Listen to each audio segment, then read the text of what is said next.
to boglins, I couldn't tell. But something happened on the Tribeboard Trail. Giants and dragons are corrupting us all. If we don't get help, we will all go to hell.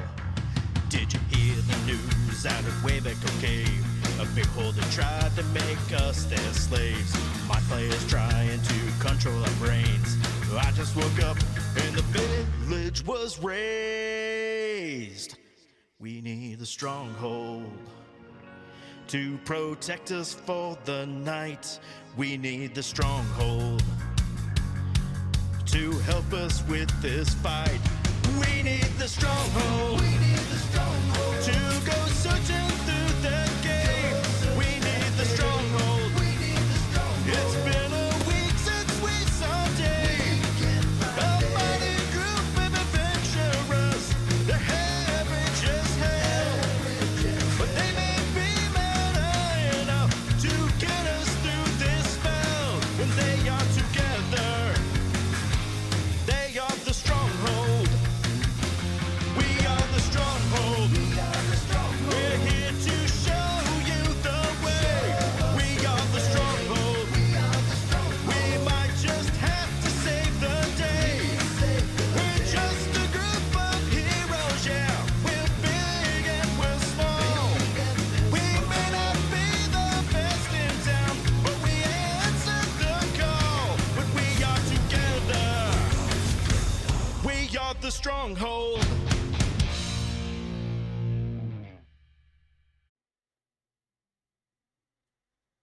We'll see. All right. Welcome, everybody, to our Storm King's Thunder campaign on Sunday. We got Judgy, we got Coco, we got JD is a emoji today, and we got Pete from His Majesty's Blighters out there. And we're all here hanging out. I just lost everything that I was going to say. Did you guys like see words just fall out of my head? Like my whole thing just died. Yeah, welcome back for another Sunday. I think we've got the 988 charity up and running again. Yeah, we do. Yep. We're at 75 and another 500. If you're feeling charitable, feel free to hit that. It is another mental health awareness month. It's Men's Mental Health Awareness Month for Movember. If you're also growing mustaches, that'll help some mental health as well. Not me.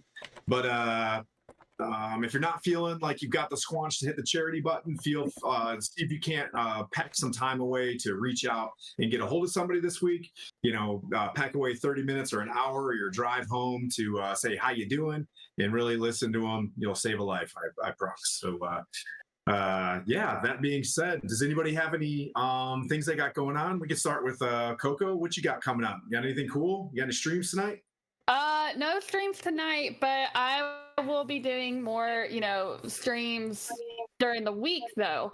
Okay. Since I'm mainly on Jay's channel, most of the streams are dying down, upcoming. So there's no excuse for me not to stream more.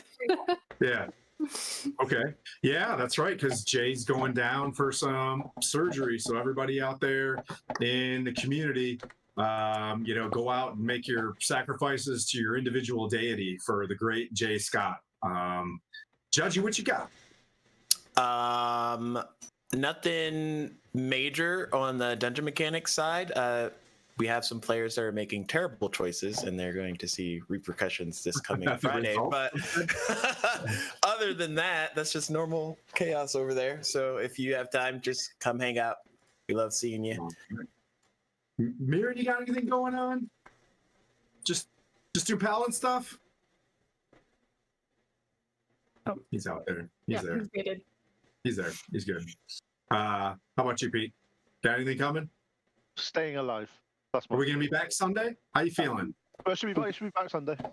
All right, we got a Glabrezu with a lightsaber next Sunday. Sir Tim's looking to try to get that shiny longsword in his hands pretty bad. I've already had to send text to Kara like, just that's a longsword. I don't know if a barbarian really want that, but shiny. Skyler, what you got, buddy? Loves the battlefield. I would say check out Adventures on Tap. I've been involved with their Call of Cthulhu stream, and it's pretty. We're doing it's Murder on the Orient Express. It's pretty interesting. This last episode was very wet and sloppy with all kinds of weird things. So check them out. Adventures on Tap, and yeah, that's all I got. Oh yeah, if you want to listen to that sweet, sick theme song, check us out on Spotify. Just search for "We Are the Stronghold," and you should be able to find that Spotify, Apple, or iTunes, wherever you stream your stuff. So that's it. Thanks, buddy. I'm gonna switch things up again for this session. I'm gonna bring us in, since we've unfolded to what, chapter 9 of what, 11 in Storm King's Thunder? 9 of 11? Oof. Yep. So you guys all began in Waterdeep. Some of you, taking a contract with Puent and Sir Tim. Parties went in 2 different directions. This party went to Phandalin and in search of giant activity in obelisks, while the rest of the world went south to the Well of Dragons to face the Cult of the Dragons and the summoning of Tiamat. And over the past, I think we're at month 4 now of like Forgotten Realms time. Over that time, about 2 months ago, the battle was won in the Well of Dragons, and the armies, what's left of them, are returning to the north. So there was a big vacuum of power, which required strong adventurers to go sort out the breaking of the Ordning, which you all found out yourselves. You went to Phandalin, you found that there were missing obelisks there. You followed the trail down the Tribor Road, down the Tradeway, to this party went near the Grandfather Tree, to the Grifters of Everland, where you continue to go to Silvery Moon. You went up to Felbar to talk to some kings and queens up there. Then you head back to Mirabar, still like confused. Where is this Ordning taking us? And then the DM came in with Epione and said, you guys need to go to Deadstone Cleft, where you guys faced your first Thane Calithica stone giants. There you found that there were demons being involved in the kind of the breaking of the Ordning, that there are like chaotic elemental giants that are involved. You found these great tunnels that were being cut through the ground, creating some sort of is it some sort of infrastructure, something that's gonna, we're in about 1485-ish drag right here. Think of when R.A. Salvatore did the arc where Camoriel Oblodra, is that the guy that messed with the Pharisees? Gromf. When Gromf did something down in Menzoberranzan, mess with the Feywild, and demons pop through. That's where we're at on the Forgotten Realms side of the world, but this is just their party. You guys found that you needed to go to the Eye of the Allfather, where you discovered that your arc was to stop Duke Zalto, who is like the most powerful and heir apparent of the Ordning, and he is not a nice dude. So you went directly to Ironslag. You met up with Dagnamet Waybeard, the queen, and they sped you on their way. If you take Ironslag, you can become the Duke of Ironslag, and get in there. You get dreams and things that there's this huge colossus named the Vonendad of old that was used during the Draco Rage, I believe, when giants and dragons fought against each other a long, long time ago, and the Vonendad really laid a whooping on dragons. And you're getting the sense that Duke Zalto has become this power vacuum, I suppose, or this power in the giants, because by, with, and through the Vonendad. How is this happening? You've run into Drow assisting them and things like this as well. So you get the sense that there's a lot of chaotic evil behind all of this. Like chaos is fueling what's happening right now. So you make it to the Ironslag. You get to the Yak Folk village. Point discovers that this Adbar battalion that went up to reconnoit Ironslag was wiped out, captured, pressed into service of the giants. Point goes, just does a big yeehaw, as we say, and just jumps on a bird, flies solo to Adbar, somehow discovers that the king of Adbar is a doppelganger, fends off this assassination, and bippity boppity becomes the region of Adbar. Didn't see that coming, but that was some good role play. Leaves there, returns as the other half of the party defeats the Yak Folk village. The Yak Folk village sent Ironslag on alert, where they blew this massive Helm's Deep sounding horn, and you guys took the initiative right away. You went down in this elevator.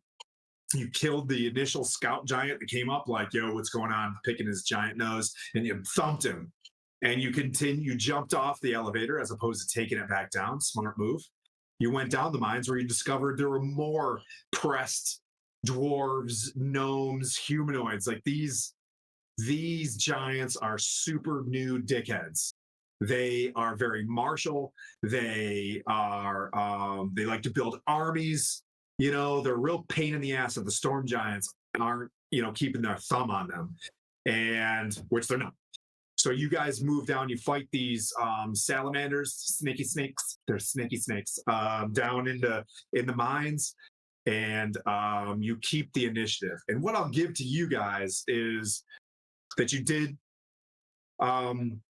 free a lot of the dwarves there. Poison goes off as a cleric, holy cleric of Palor, creates a casualty collection point and a release point to get all of the refugis out of Iron Slag, and he high fives Mirren, who is holding up the rear guard, allowing folks to get through. But Mirren, what I'm going to ask you to do as we go into this, there's this real slippery pipe that you got to cross.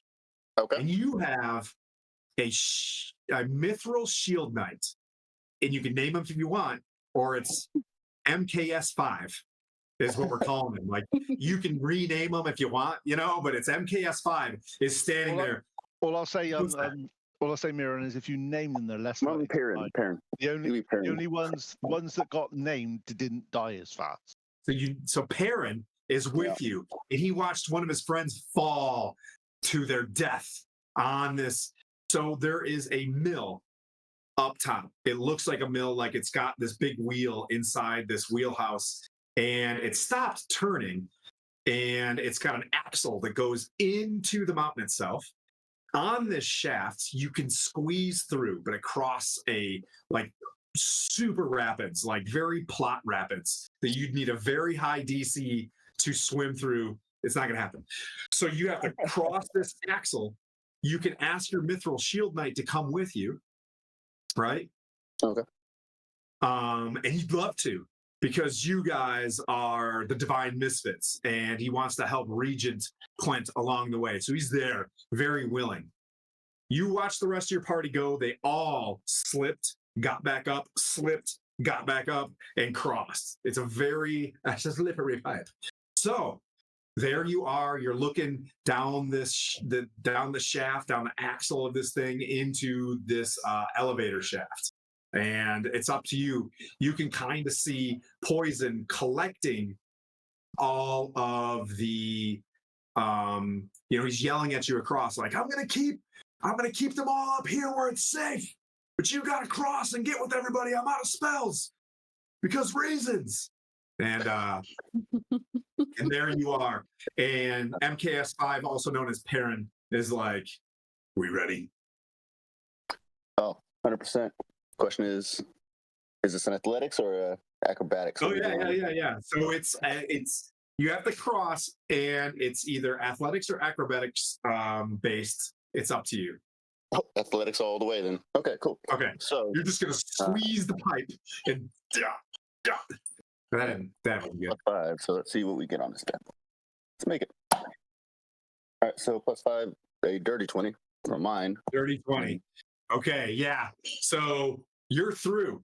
And I'll give you guys all the options. I think there are no Mithril Shield Knights with the rest of the party, but there are 3 at the top of the stairs. Yeah. But like they're full up in like 100%. Right. So you can take. Do you want your Mithril Shield Knight to come with you?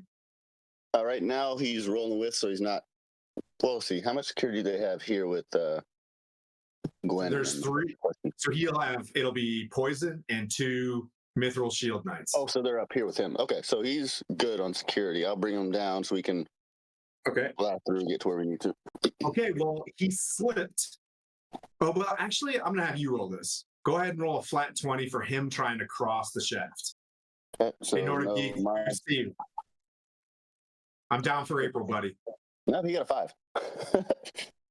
Oh. So he slipped. And he's like, don't worry about me, boss. I lift myself back up. Roll again. All right, we'll see. Oh, natural 20. He gets back up. All right, roll to see if he crosses. He starts scooching. 14. Slips.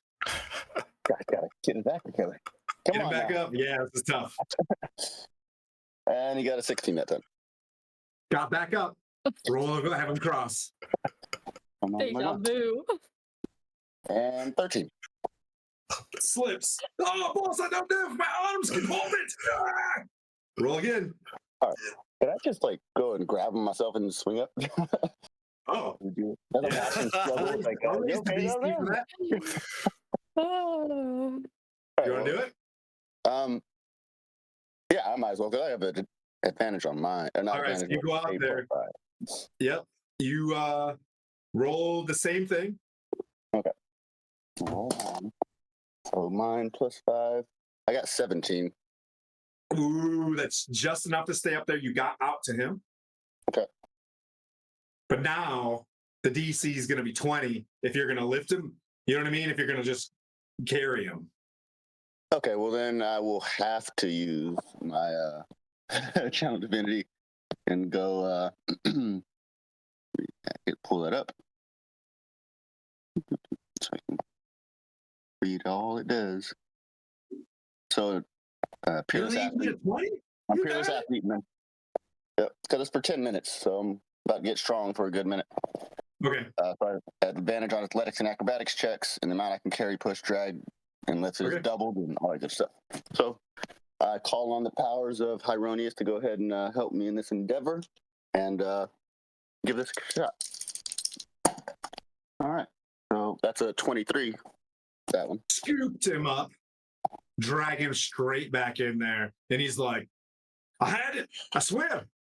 So there are now 3 Mithril Shield Knights as Poison is trying to, patch people up and, feed them with the food that Vespera passed off.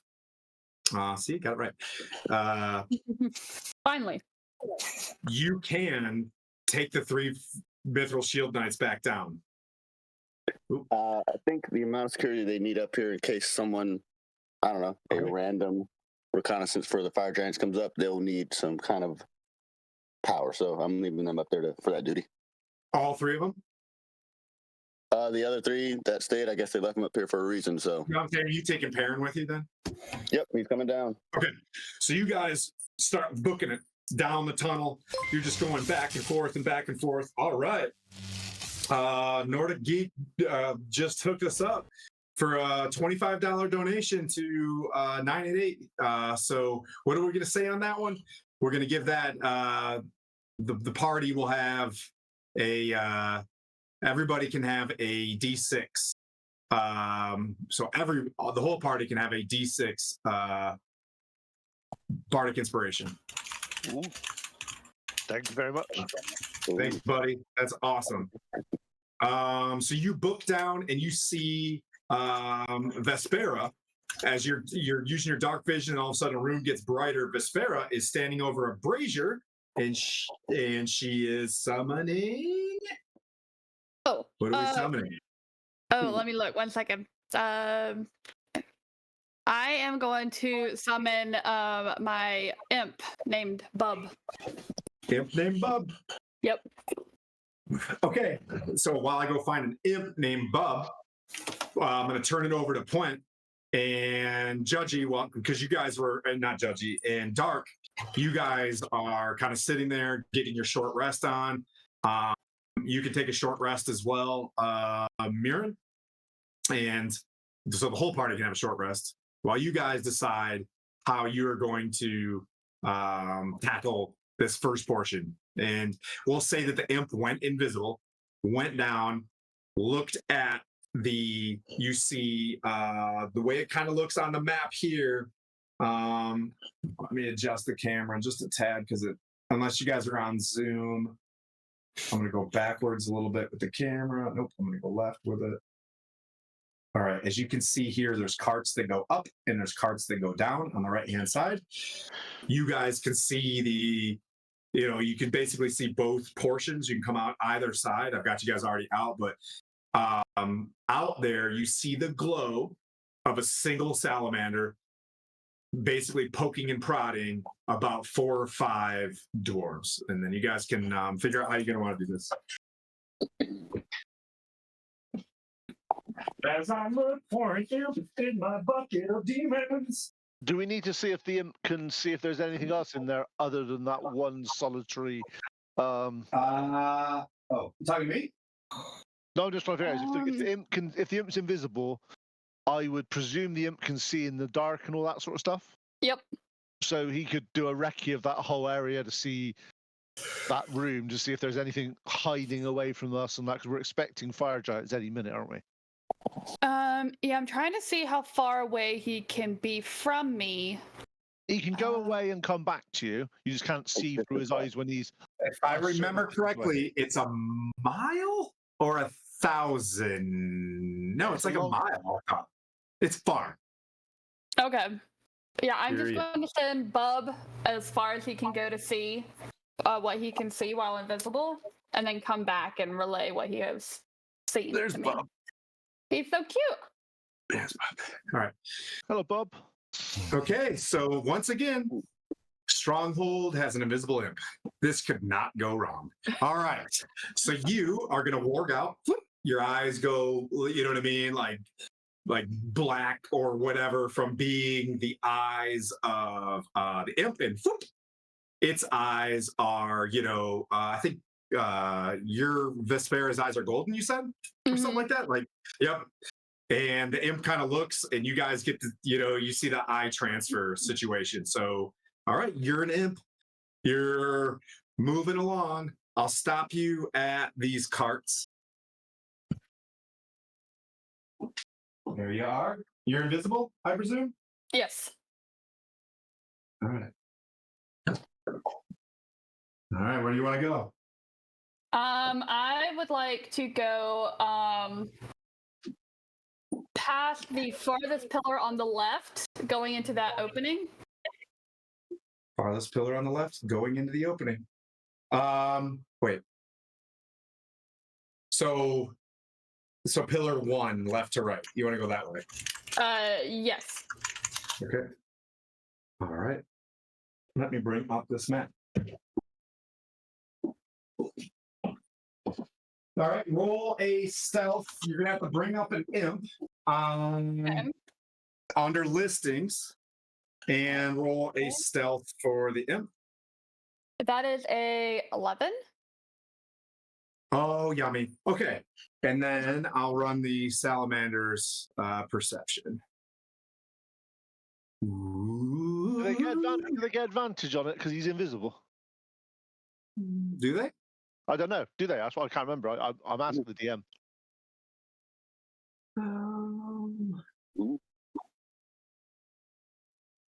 Stealth.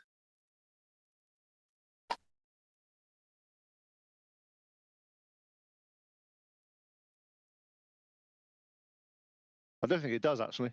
Mm-mm. No, because you can be heard. I was just looking at it. I can't remember. It says invisible creature is impossible to see with the aid of magic, blah, blah, blah. For the purpose of fighting, the creature is heavily obscured.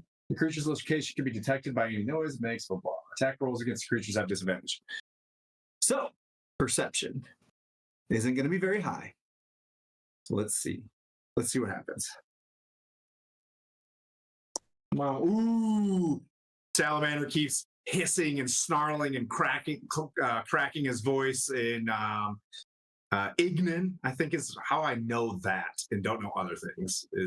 But Ignan being the language of the fire plane. Such a nerd.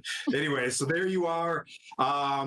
You see these carts that are on the map. They are on a cable. Okay. They're attached to the cable and they're roughly about a half a foot off the ground, and they're moving from left to right on the map, and they're moving around to a very, very hot room to your right, but you're an imp, so you're like, it feels like warm that way and normal this way. So you're able to skip to the left. You know, the chains are moving roughly every 6 seconds. It kind of, you know, like a cart will pass one of the dwarves who are throwing rocks in and rocks out of these things. So you turn left and you walk into a room. It happened. Wide iron gantries extend a short distance into a vast chamber. 2 lit braziers illuminate the western gantry, which has iron stairs leading down to the floor of a massive area. The steps are iron grills with holes large enough for a human fist to pass through. The steps provide 3/4 cover against any ranged attack. You're just looking, but the gantry is like way over there. So you're looking at basically something goes straight down and there's nowhere to like get off. The tunnel kind of ends and goes over this wide, expansive place where you see all sorts of bits of very large construct dangling from the ceiling. Hanging in midair, held in place by chains bolted to the floor and ceiling, is the helmed head and upper torso of some failed project. And there are other copies hanging from places, but you can clearly see a empty mold near a very, very large adamantine furnace. And I can show you the pictures of that as well here in a second. Cranes extending out from the western and eastern gantries have 2 other fragments of this colossus hanging from them. An enormous half of a great sword and a giant gauntlet-like hand and forearm. These fragments are hanging at the same levels as the gantries that you can see. So gantries are those chink, chink, chink. If you're like walking on metal platforms. I didn't know what a gantry was. I had to look it up. Yeah, so it's like, imagine like it's scaffolding, but it's like metal scaffolding that like looks about 40 feet down.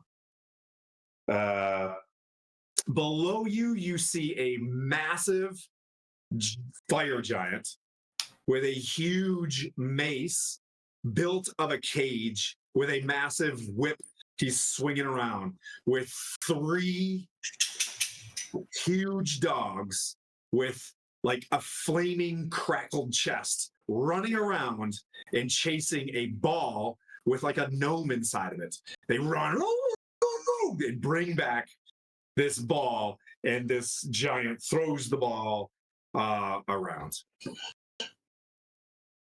Humongous room, like 100 by 100. And it looks like a huge smithy, like a refining smithy. So it's pretty damn noisy in there, is it? It's extraordinarily noisy. It's very, it's like if Clone Wars kind of shit. You know what I'm saying? Like it is exactly that. But this room only has this giant in it, kind of playing around. Every once in a while, you see him looking up at this large looking shaft, peering into it, looking around, and throwing this ball. Okay.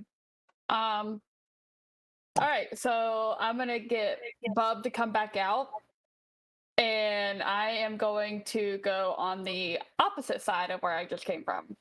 Okay, roll for it. Roll A1. Roll A1. That is a 18. Woohoo.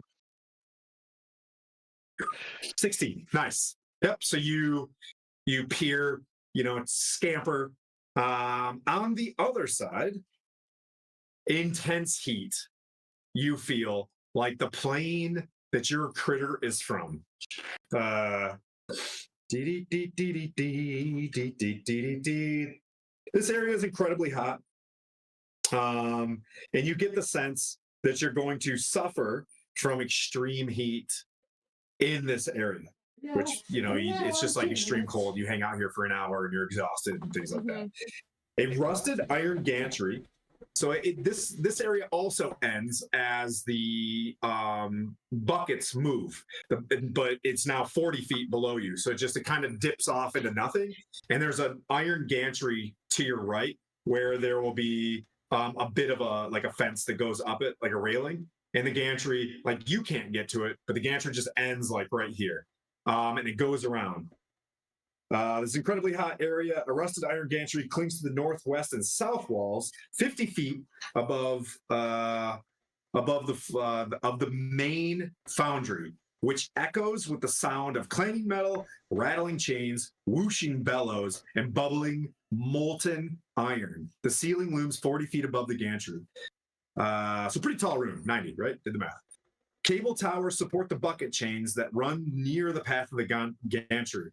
As you look across the gantry, you see 4 ogres with these giant pikes tipping slag or whatever the shit is into these what are they called? Smelters. These big, tall smelters.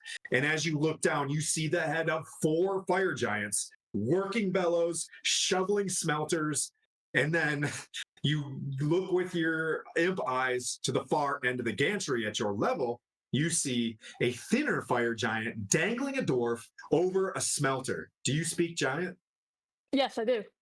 You hear him say, "Beg for your life, you little dweeb." As he's and you hear the dwarf "No, I'm a noble fire, unhand me," or some sort of, dwarven stuff. But that's what you see in this very ominous looking place. If you'd like, I can shift the cameras to what you see, if you guys like to do that. So it's also noisy, whichever way we go. But one's really, really hot. But one's really, really hot, and one's got a guy with.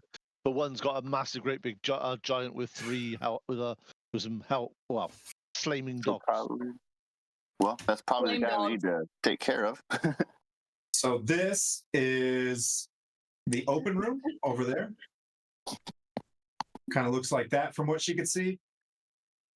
There's a giant back there, and the dwarf being bullied is back here. One sec. Oh, hi, Chippy. Yeah, you have a dog at the door. Let me in.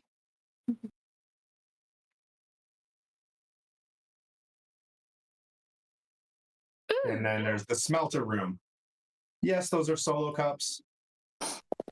Yes.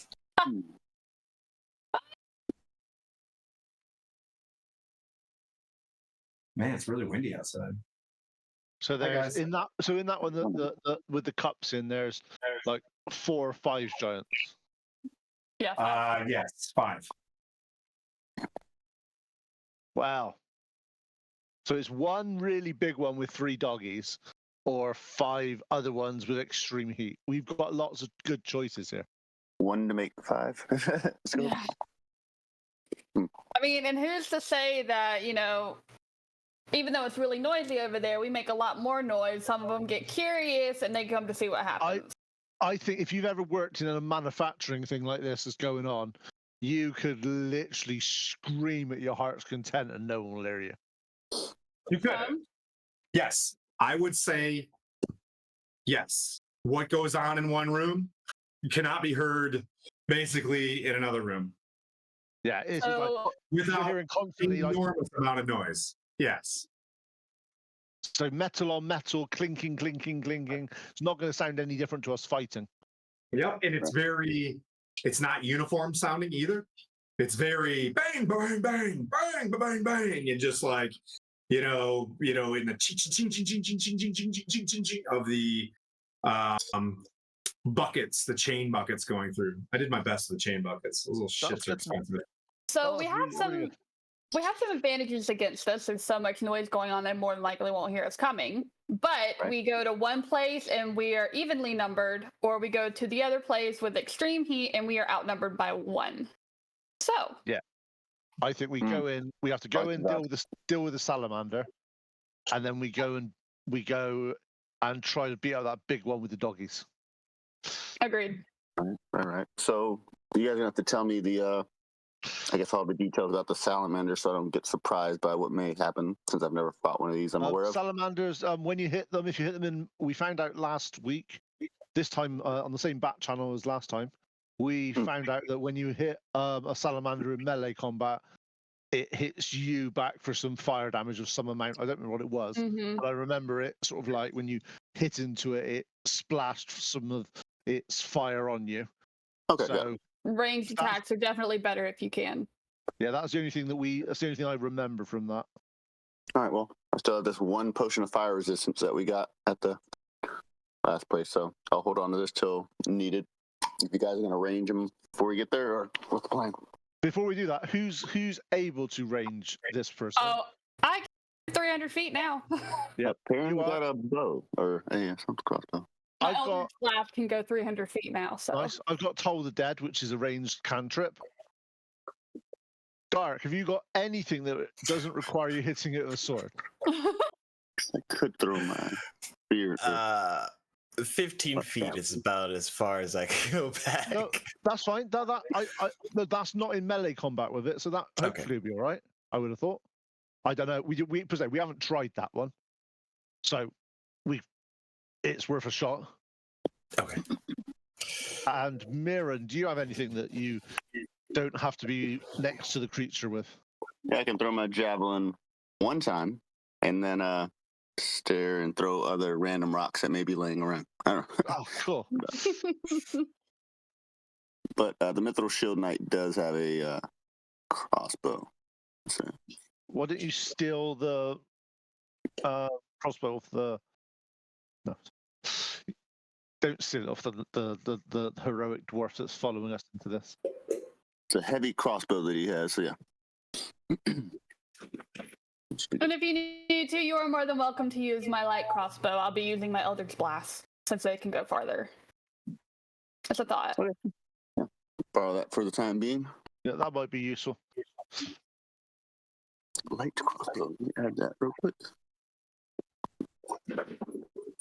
So we're just strategizing, Mr. DM, trying to make sure that we're not going to get Your game, man. absolutely mullered when we walk in. I wouldn't be rushing you if I didn't know that it was somebody So might not come home today. So where's the salamander? Where was the salamander in this room? Is he just You see him near right what- there. He's on the map. He's in between the first and second pillar. Oh, okay, yeah. Yeah. So if where would we be coming into the room? Where's the entrance to the room that we would? Are we coming from behind him? Bottom right corner. Okay, so we're coming in from the bottom right. Okay. Yeah, where the imp is. If you can see where the imp is Oh, I can see there. the imp. Yeah, I can see the imp. Yeah, cool. Okay.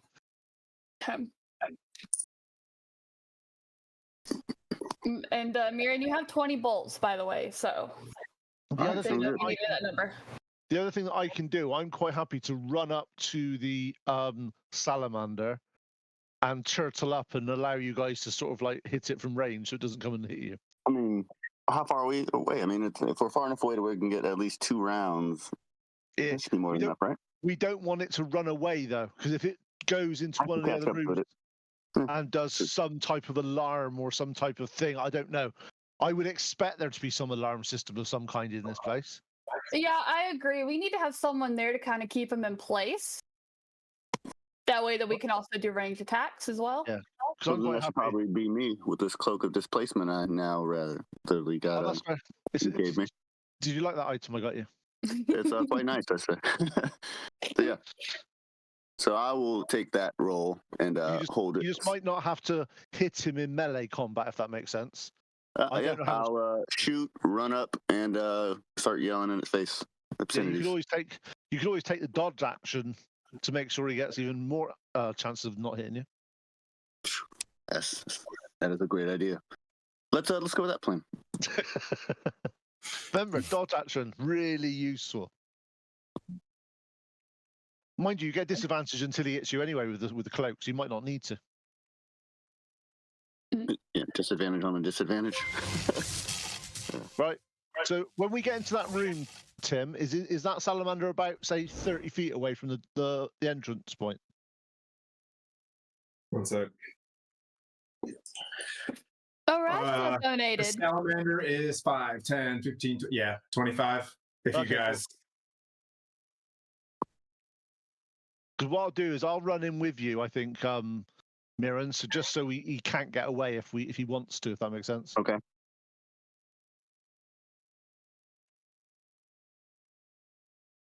Right, so what we're gonna do is we're gonna get to that thing and we're basically gonna mirror gonna get and sort of blocks the salamander in.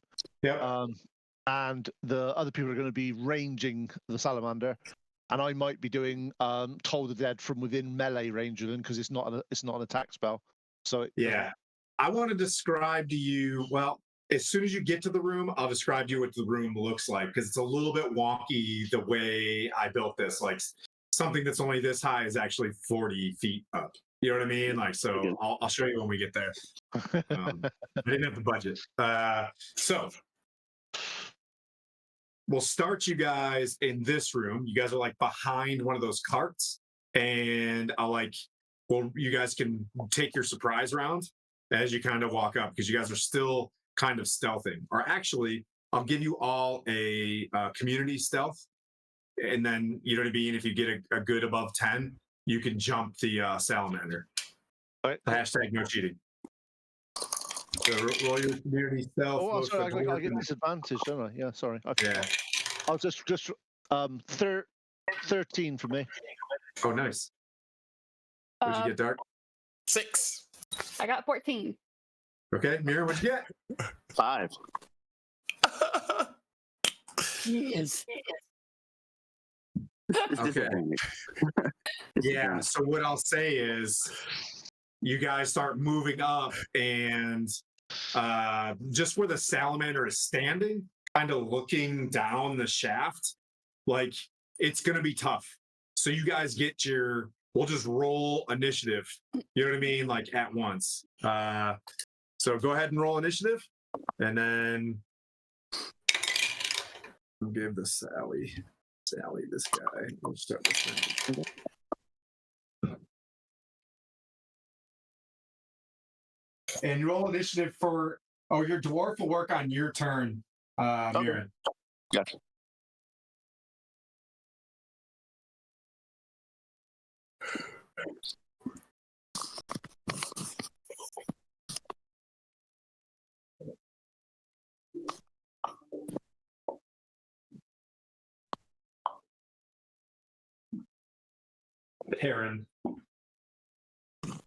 Perrine.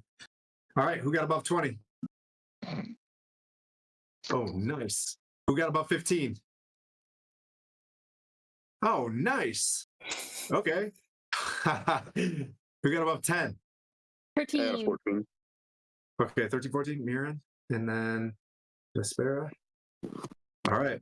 Above 5? 7. 8 and 7. Okay. We're on. We're doing great, you guys.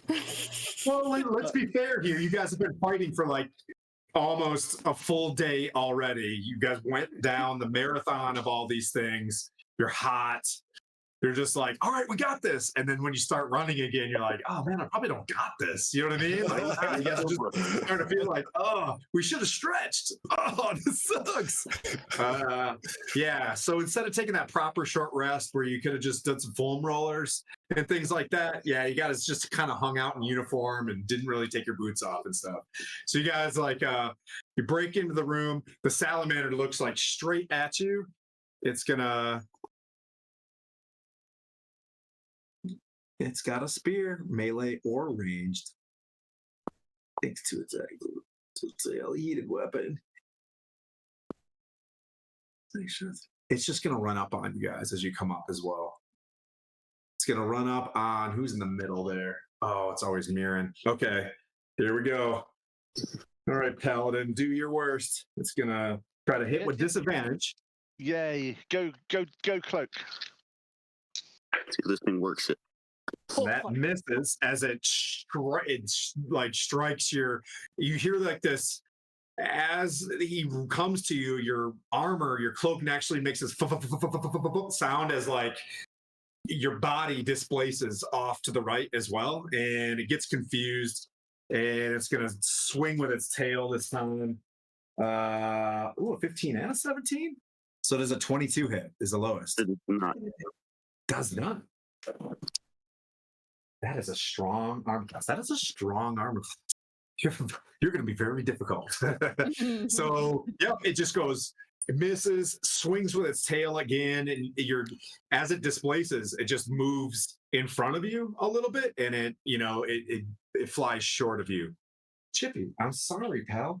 She's not home. Stop fussing. He's like grumping over here. He's like, poor puppy. He needs to be attentions. He needs the attentions. Okay. One of the minis that's why I was in the phone. One of the minis that was coming in for this just arrived today in the mailbox. I was like, Krista, on your way home, can you check the mailbox? There's a toy. I have a toy in it. All right. I got a thumbs up too, not like a heart. You know what I mean? Like I got yeah, thumbs up or not chill. So it begins. All right, so that brings up Mirren. Okay. Benefits of the cloak. Melee now. So now that I'm within melee, I'm gonna circle around the salamander to give everyone else advantage against it, so we can end this particular fight as quickly as possible. And then I'm not gonna do anything because I'm in melee. Well, shoot, melee. I don't have a bludgeoning weapon. You could have shot something to him by the time before you moved up to him, or already get to us. He was already. I thought he tried to hit me in melee already. That's fair. Correct. So he's already in melee range. So no chance on that. I don't have any bludgeoning weapons. So I'm gonna go ahead and I'll move to the side, and I will. You know what? I'm gonna grapple him. Let's go with that. Just hold his arm behind him. I'm gonna grapple him so everybody else can just start beating him down. Tight. Look at Tim's face. My face. As you grab this thing, you take 4 fire damage. Just from being grappled him. Yep. So you're like, this thing is fire hot. So this thing is, you can tell, is from an elemental plane, or exists, by, with, and through fire. So okay. All right. I'll just roll a strength. It like lets you grapple it. You know what I mean? It's willing for you to like hang on to it and emulate yourself. So that brings up Vespera. Yes, I'm gonna hit him with 2 Eldritch Blasts. Eldritch Blast! Go for it. So that is a 17 on the first one. That hits. And then a dirty 20 on the second one. That hits. 1d10. Let's see. And I'm gonna do 3 cold damage on the first hit. So that is 14 damage on the first one. Piercing damage, I think. No. What is that? What kind of... Force. Yes, force damage. Thank you. Yep. And then that is 10 points of damage on the second. All right. 24, and then the 3 cold, right? So 27 total? Mm-hmm. All right, so Mirren grabs this thing, you hear a sizzle, and you just go out there with your water cannons and zap this thing in its flank. Doesn't seem bloodied, but it does cringe at this attack, and that brings up Quint. Okay, can you do a wisdom saving throw, please? Yes, old faithful. A 19. So I'm 19 plus, so I think I got it. Is it a plus? Does he actually get a plus wisdom? He could get a minus, and it'd be really useful. No, it's mine. You're right. It's 0. Yes, 19. 19 still passes. Damn it. Quent Coming in with looks the sass dejected. already, are we, Quint? Roger. Quent looks. The giant downstairs piling up molten snowballs right now, just like, just like ready to fucking go. Yeah. Yeah. And that's my. And I walk up and stand next to the salamander. So if he does try to get away, I get an attack of opportunity against him. Okay. All right. Not a melee attack, but you're standing in melee. That's important to know. And that brings up. So getting 10 feet away from them, Dark is going to attack with his pike for the reach. Okay. First attack. 25 to hit. Dang, that hits. Nice. Wow, the confidence. 13 piercing. And then second attack. Oh gosh. Natty 1. Ooh, fun. No, not fun. All right. As you move forward on this, some sort of spark flies from the salamander, and you'll roll disadvantage on your first attack next round Okay. because this thing is in your eye. Yep, I made that rule. Is that fun? All right. And then since I have it back, I'll use a bonus action to give me back a psionic die. Okay. And in my turn. Okay. Let's see. That brings up Salamander, who is just hanging out with Mirren, hanging on to him. Grappled. It's going to try to somehow attack him with a spear with disadvantage. Misses. And it's going to swing its tail at Quint, standing by. Why did I roll disadvantage? Quint, 18 plus. There's disadvantage. 25. No, it's not Quint. 25 hits. You have a disadvantage against anyone but me if you're trying to hit them. Condition also affects because he's grappled. Yeah. Because he's grappled. All right, let me roll again. 19. Type. 25. So 25. 25 to hit there with its whippy tail, which is interestingly enough, is going to grapple Quint. So you guys are all in this weird hug right now. I need to know if it, because obviously it's probably got some fire damage. I need to know It's got an escape. Yeah. So the bludgeoning damage is going to be 13 bludgeoning. Yeah. And 2 fire damage. Okay, Lame. so one fire damage. Yeah, but you are restrained. And that brings up Mirren. Okay, so I'm while we're in this weird little sandwich and Quint's close to talking to me. Salamander, by the way. Little mini boss. You know what I mean? Like, hey, so how bad is the fire damage you take? Because I only, very little by hugging it myself. That kind of sucks. I didn't know that piece of info. But when I hit it, is it like going to blow up and hurt everyone around it? Or is it like, about the same damage I would take? Only the person that touches it heats the metal that touches it. So it's if you hit it with melee, you take X. Does that make sense? So it's like instantly like touching a hot. So it's what I just did. The same thing. Yeah. So I'm going to go ahead and be like, okay, glad we got that figured out. I'm going to just let go of it, be like, and just start swinging. Okay. Because it'll probably be just as effective as me just sitting here hugging it all day. So I will go ahead and swing let's see which one. Use your smite. Use your smite. This is the final boss. Don't have any right now.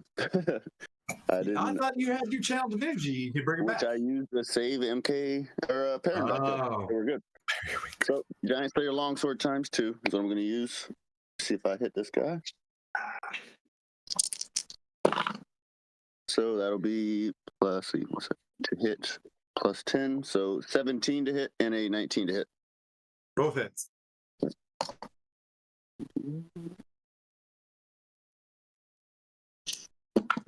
Okay, that'll be 4 and 4, 8 plus 12. So 20 slashing damage. Okay. It's looking And bloody. then Looking that'll lava see, drippy. Nah, that's it. That's it? That's for me, and Okay. then for the Perrin, I'm gonna go ahead and have him shoot his light crossbow or his heavy crossbow. Sorry. Okay. Against him. Well, you'll take 3 fire damage from the attack. Also. Yep. 1, 2, 3. Yeah, I should have done that instead of hugging him the first time. Just to give him a little hi, we're not mean hug. All right, so his heavy crossbow will be 7. Oh yeah, it doesn't. Nah, he misses. He misses that. Okay. I gotta turn auto adjust off this thing because it is just like the camera is being wonky. More settings. And that bring auto tracking, auto zoom off. There we go. That brings up Vespera. I'm just gonna hit him with 2 Eldritch Blasts again. Eldritch Blast. Okay. Oh, hold up. Where's my thing go? Oh, there we go. Okay. Let's see. That is. Oh, does a 29 hit him? Jeez. Yes. Oh my gosh. And then a dirty 20. Both hits. Goodness Awesome. gracious. First one's definitely gonna do cold damage, so that's 3 points Okay. cold damage plus. Let's see, that is. Ooh, hold on. 13 points of force damage on the first one, and then 14 points of force damage on the second one. All right. How do you want to do this? As you walk up, as you Yeah. shoot this thing. Okay, so the first one, or no, it'll be the last one. The last one will hit him like pierce him right through the chest. Nice. All right. The room kind of doesn't go quiet because the chains are going by, but there are just defeated dwarves. They haven't even looked up to you yet. Perrin kind of stands there. You think that he would have empathy to move forward, but he's a mithril shield knight and he's staying on task. But there are 4 dwarves just still shoveling rocks in and out of these things. They're just you know what I mean? They haven't even looked up yet to even notice you guys and what has happened. I'm gonna go and help release them. Okay. Okay. I'm gonna go to the dwarfs and see if we can communicate. But the thing is, we probably want them to keep putting rocks in here because we don't want the rocks to stop going out of here because people will then go, "What the fuck's happening in that room?"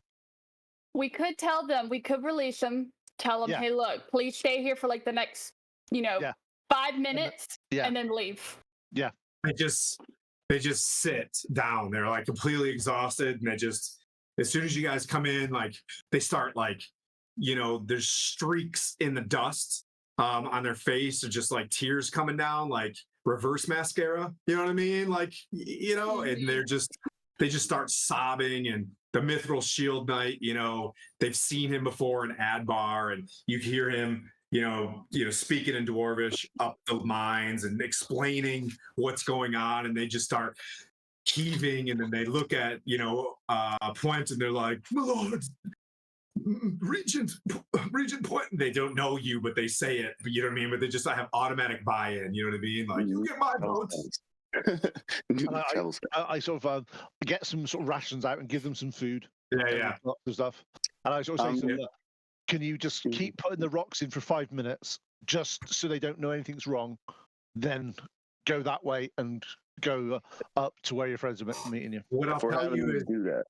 they now you can get the sense that they now feel involved in this, and just start. You can see them like reinvigorated, and they're just like putting rocks in, and they're just start crying. You know what I mean? Like as they're doing this, and yeah. Okay, there's your room. Perrin here with them so that when they leave, they're not on their lonesome going backwards. So Okay. his charge is now to take care of them.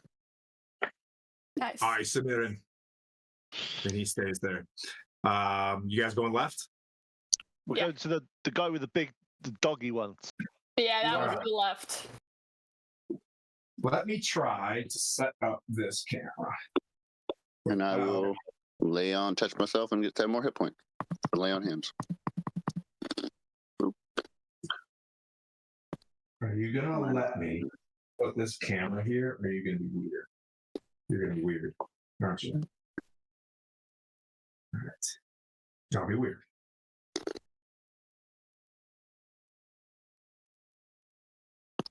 I don't trust you, camera. I don't trust you at all.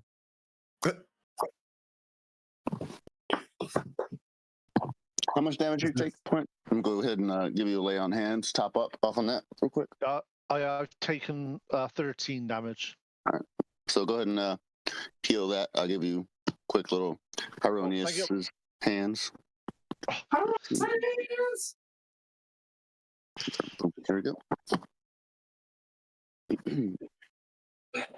If we're going in, I'm gonna go ahead and drink this potion of fire resistance as well. I'm pretty sure there's probably gonna be fire somewhere in or around this area, so yeah, why not? I'll drink that. Can you be under the effect of more than one potion at a time? Is that a thing? What potions have you? Yeah, what do you mean? Like a potion of frost giant strength, and then a potion of fire resistance. Yeah, I think in 5th edition they haven't done the dodgy thing. In the older editions, it used to be if you mixed your potions whilst they were running, there was some really, really weird shit that could happen. Yeah, but it doesn't happen in 5th edition. All right, so I now have fire resistance and strength of a frost giant. So, What you need to do now is do an arm wrestle that giant. it's like, or you leave this place immediately. So 23 for the next hour.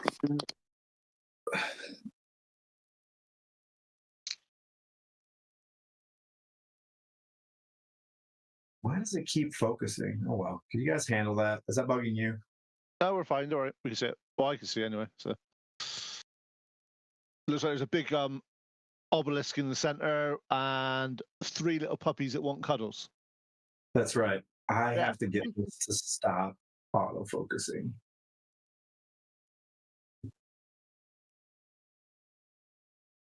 And condition, no defenses. There we go. There we go. All right. So what I'm going to say is at the south end of the map, you can see where there's a bit of stone, and I'll show you this just for you guys. Maybe I'll build something up real quick since you went this way. I'll do that. Yeah, perfect. We can't see that on the map anyway. You can't? No, That piece of wood? no, we can't. We see like the very tip of it. We could just about see where you put the creature on it now. We can't see anything else other than that. No. Oh, actually, sorry.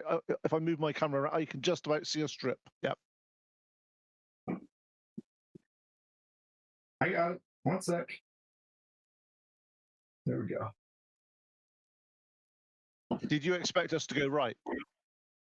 Yes. Ah. I thought you were going to take the bucket chains over because you were like, yeah, we want to do the Attack of the Clones thing. Bub did his job correctly. A little bit better. What did? That's fine. Perfect.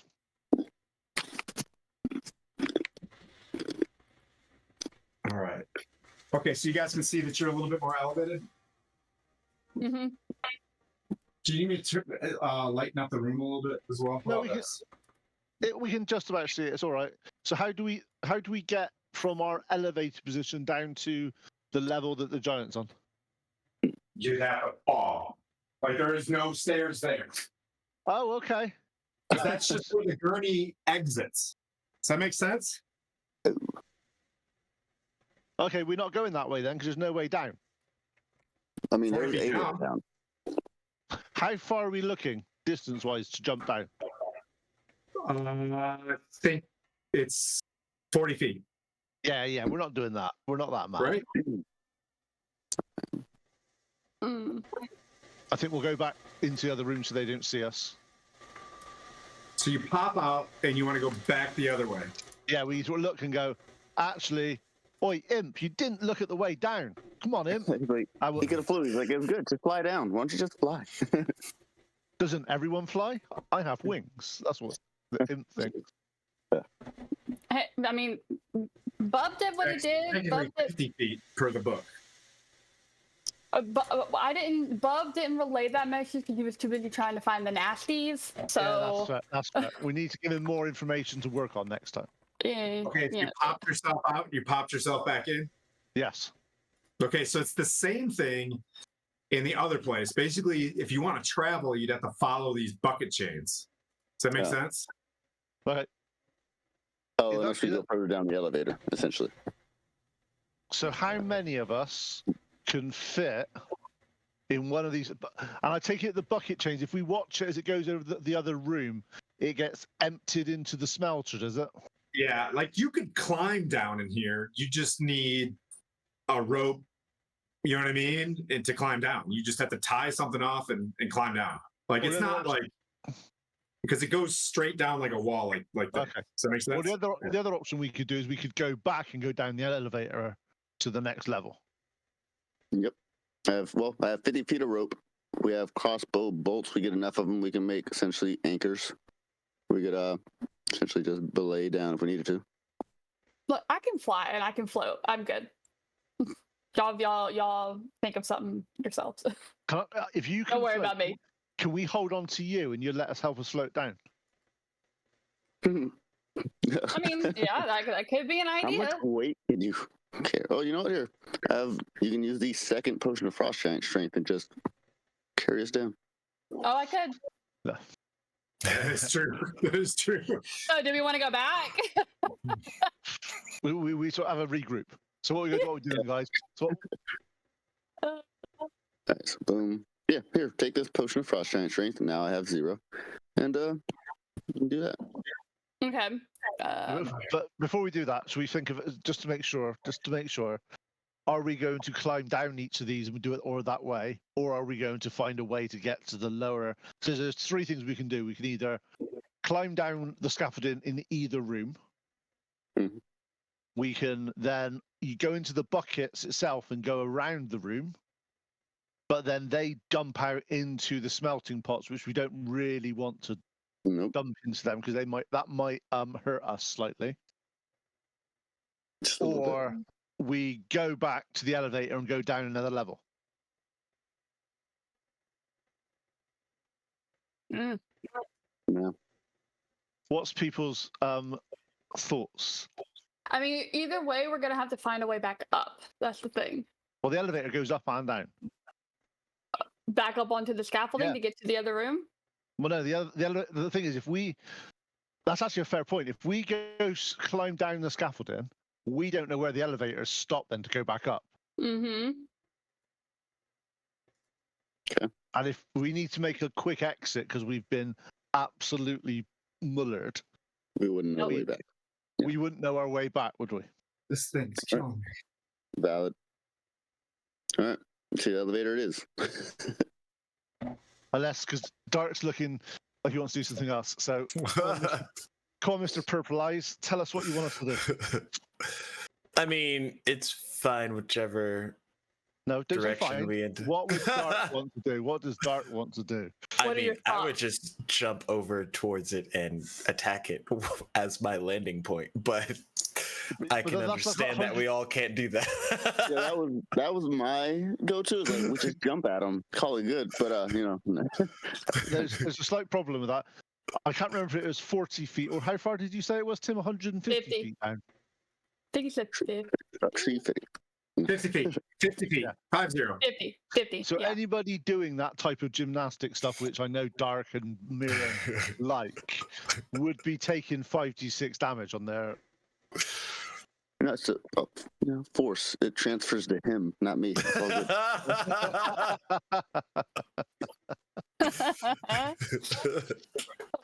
all good. My concern is actually I didn't think of that, and thanks for that, Vesper. Was actually if we do go down there, how do we get back up? If we don't know where the Yeah. Before we get down, we could possibly put bolts with ropes. That way, those who can climb back up, we could anchor them into the scaffolding. Yeah, mix both plans together. Mm-hmm. Because my rope is exactly 50 feet. So yeah, we can do that.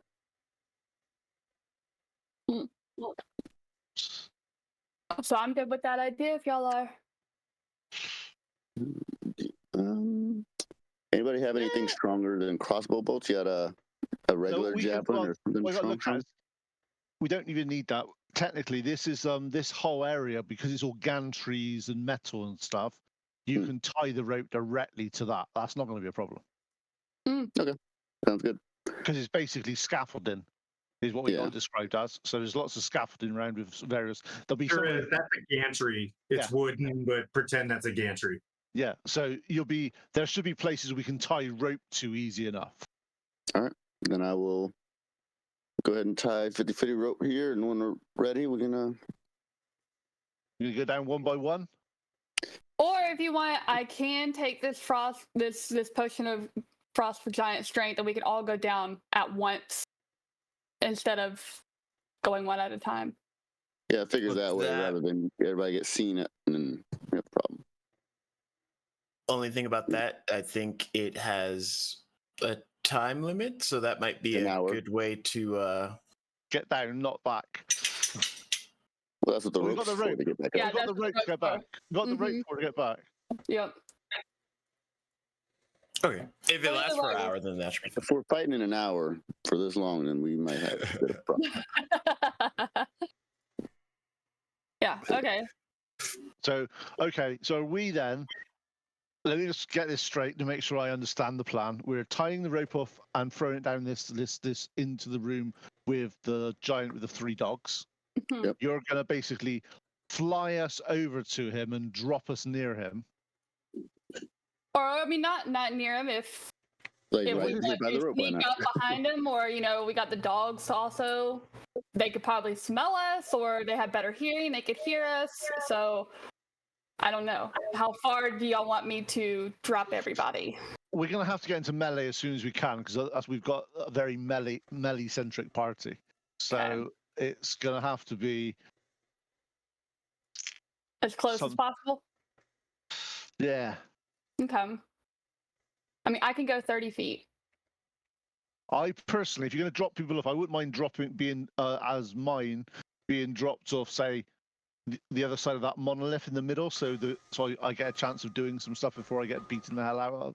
So what I can do is I can also hover. I can take the potion of the strength, the giant frostbite giant strength. I can kind of like hover above the ground, and if where you want to drop off, you just fall 5 feet off the ground and you go. Yeah. Okay. I could do that. Do you need us to explain what we're planning on doing, Tim? It sounds like she's gonna go bomb them with a Mirren. And mirrored in the dark. Yeah.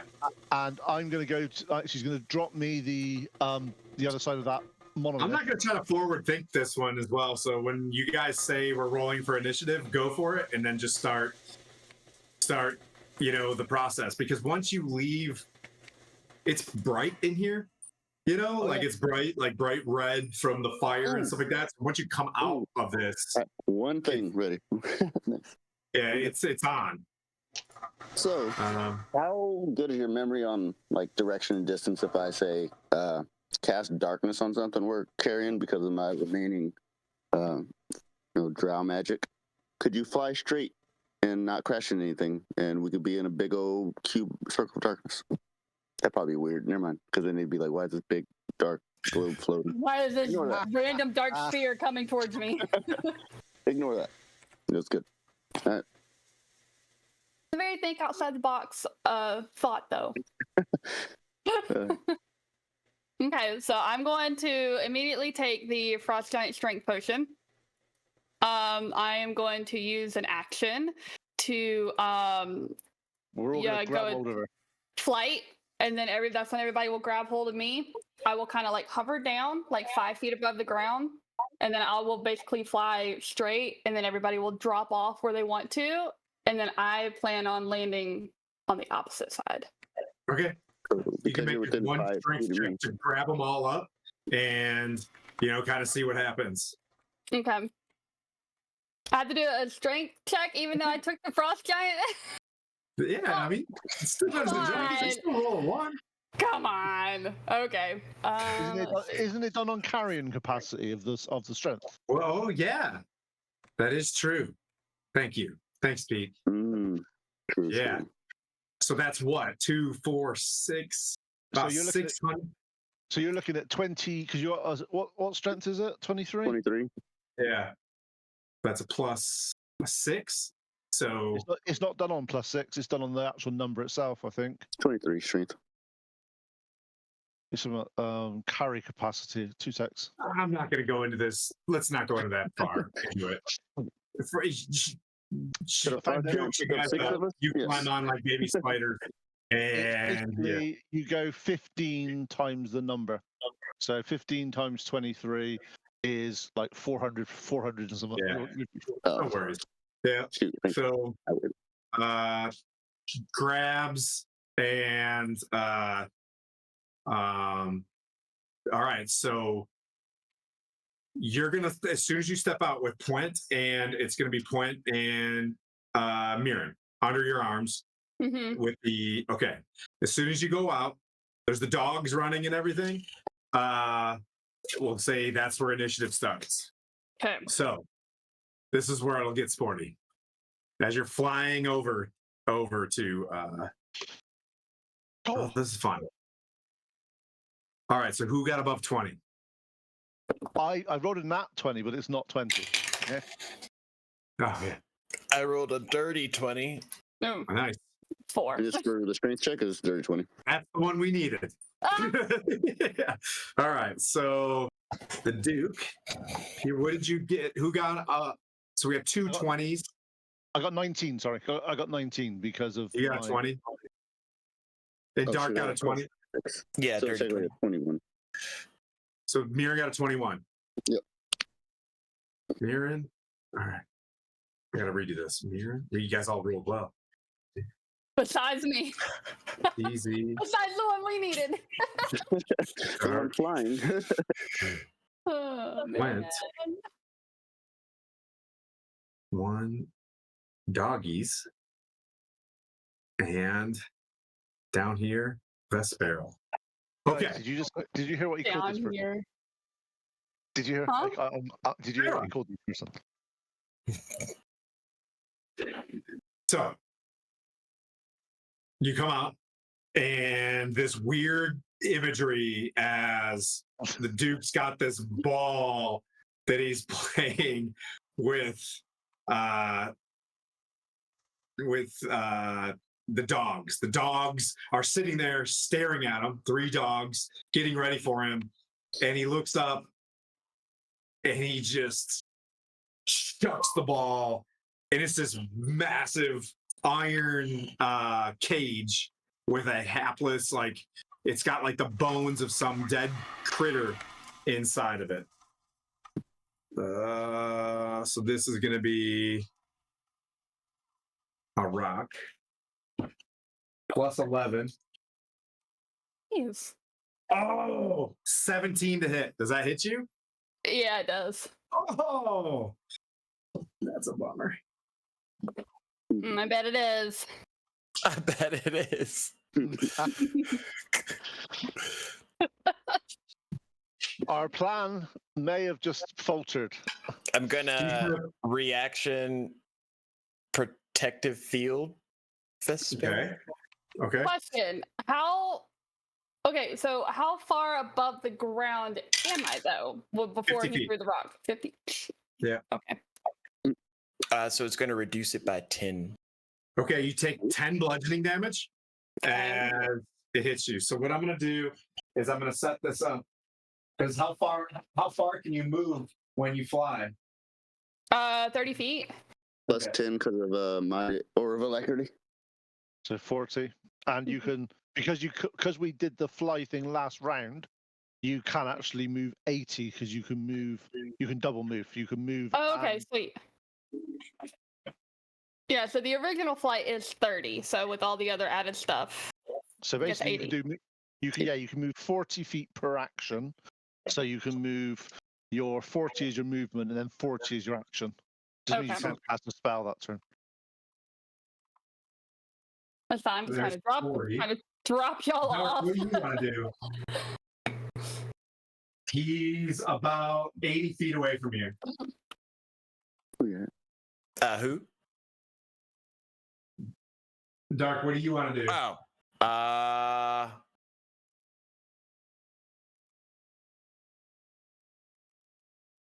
I will.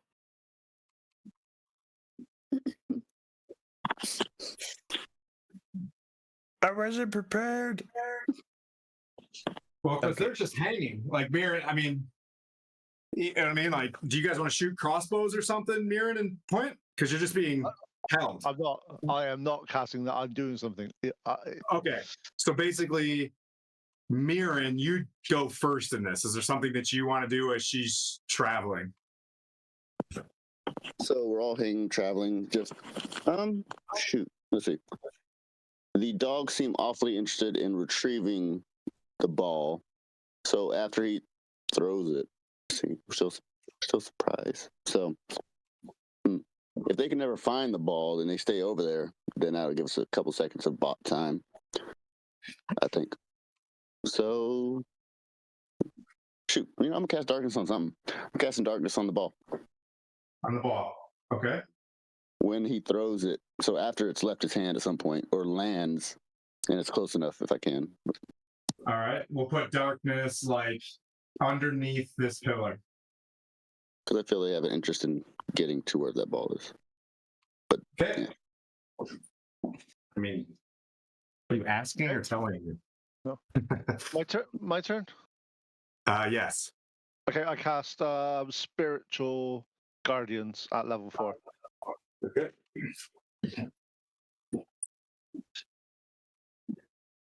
They're coming. The Guardians are coming. Well, yeah. What else would you do in this situation as a cleric? Magic you. And then, Dark, you jumping? Yeah, I'm gonna. Wait, did you say Spirit Guardians or Spirit Weapon? Spirit Guardians. Okay. So I have an orb of battle ragers around me at the moment. Oh, we're not surprised. What I'm talking about. We just got hit. Ignore that. I'm gonna. So his right arm's gonna surge with arcane energy, and I'm gonna cast jump on myself, Okay. which is gonna triple my jumping speed, and I'm gonna do a running jump to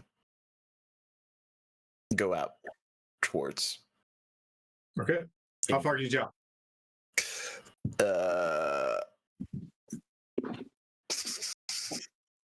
It says 3 times jumping, so 3, 6, 9. So you're starting within my aura, so you get +10 to your move, and then do 3 times that. So if you're like a So plus, isn't it 500 plus? I'm gonna do a little run and jump, so that'll take away a bit of it, but I should have at least, I think, 100 jumping movement with Mirren's. So your move speed is initially 30, right? Yeah, normally 30. So you start within my aura of 5 feet range, so you get +10 to your move speed this turn since you started there. So yeah. Okay, so I'll have 40 times 3, 120. So I'll just get close enough to get in melee range. And then for bonus action, I don't think I have any. No. All right. So you jump in. This ball gets thrown. Spirit Guardians kind of just are floating in the air. You just take this huge, crazy jump like out there that no one's seen before. Like, whoa! So Mirren being the peerless athlete, like you just saw something like pretty insane. So you land in the center. and you see this big mace and this big whip. Him looking down. The dogs are sitting right there. Do you want to do it? Can you do anything else? Are they all by me? Like within 5 feet? Yeah, oh yeah. Remember, they can all munch you as well. Remember that. Just I want to jump into melee range, is what I heard. I'm gonna action surge, and Dark's gonna like punch down at the ground, and these spectral blades are gonna shoot out, and I'm gonna cast a sword burst. So they all have to make a dex save of 15 or higher. Okay. Dex save of 15. All right, doggies. What do you got? Trying to kill the doggies. All right. These are normal dogs. These are devil dogs. Hoorah. All Yay, right. doggies. All right. Come on. Can I please get my health ounce? Thank you. All right. They have a dex of +1, and Zalto has a dex of. Come on. -10. He's a giant. Nat 20, 18, 19. So one dog failed.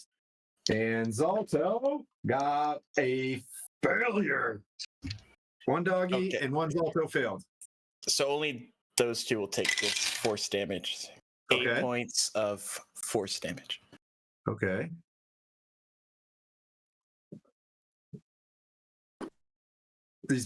So you and then just explode in like swords. I don't know, man. That was pretty cool. No disagreement there. That was a pretty. As the spirit was about to do like a bomb with these guys, like you saved this OP move. That's pretty sick. Anything else you want to do? You can... Oh, so since I hit a target, I will do a psionic strike. Okay. And burn another die, and that was some sick moves there. I'll kind of like move into that rhythmic attack, and a spectral pike attack will go for the big guy. The Duke? Yeah. Okay.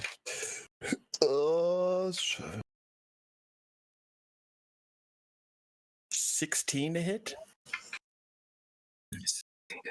That.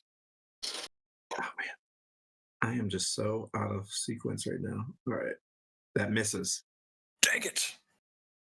Darn! As you strike with a pike, and you hit perfect plate mail on this giant. Okay. You ready? What perfect plate mail? That's cool. Perfect plate mail. Okay. All right. Doggies are gonna stand in front of Dad. They don't like the ball. My bad. And They were just forced to play with it. this is what they're gonna do. He's gonna yell something in giant to them, and they're gonna. Oh, wait! I understand. I understand. What did they say? Oh wait! I don't have to roll. I just roll damage for it. I just spin the die for it. Okay, so they're gonna take 10 points of force damage. Who? The big guy. Okay. All right. And what did he say to the dogs? He gave them an attack command that says like, attack and disperse. All right, they're dispersing. Y'all be careful. So you'll get one opportunity attack as they do this, but they're going to make. I need you to make 3 dexterity saving throws. Dark. Dark. As they all bark this fire onto you. Ah! Okay. First one's natty 1. Not gonna do the math for that. Second is, what's my dex? 17. And then the third, come back to me, die. is another netty one. Oh no, really? Okay. Uh-huh. Hey, one of my favorite numbers, 52. As they all like, and you take 52 fire damage from all three of them. Goodness. And then they spread. That's like total, right?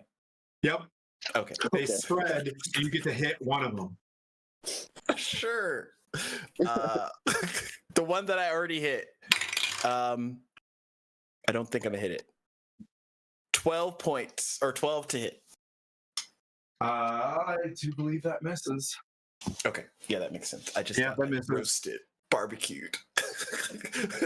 So I looked cool for like It 2 really seconds, looks cool. and then it just went really bad, really quick. Like, oh, we went dark. You grab the boys up, you get him under your arm, and then whoo, hits the ground in this sick Avengers pose, blows up in swords, and then the giant just like, and the dogs just explode on him and then jump out like perfect. Think of like locked on Rottweilers. You know what I mean? They just like, they jump out, 3 giant Rotties, and there you are. You're flying. Are you doing a full dash to him? Because you can do it in 80. He's 80 feet away from you.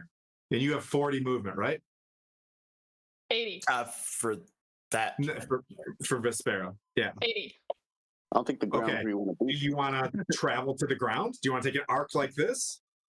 Yeah, I need to drop the other 2 off, so I need to get lower. Can you fly indefinitely, or how long does that last? Because I think it lasts like 10 minutes. oh, then yeah, I Stay flying. you say at least 20 above the ground. I can drop a safe 20 feet. I have no problem. Okay. Okay. You want to keep 20 feet above the ground, Vespero? I'll say if you could drop me by the monolith, then you can go back up with them. Yeah. As soon as I drop point off, I'm going back up. All right. How high do you want to stay? I'm gonna say at least. I want I'm to say gonna say 50. you're 20 feet above the ground. The next turn you can go back up if you want. I'll go to 50. On Well, next turn. it'll take you 60 feet to get here. You know what I'm saying? Oh, okay. So you still have plus 10 to your movement speed as it is within my aura, since we're holding hands right now. So I can still move another 10 feet. So you can go 30 feet. All right. Yeah. All right. You're at the height of the obelisk. We'll put you here. Oh, perfect. Can you guys see okay? I'll do it. Yep. So on that, when I landed, are anyone in my spiritual guardian spell? Yes, sir. Yeah.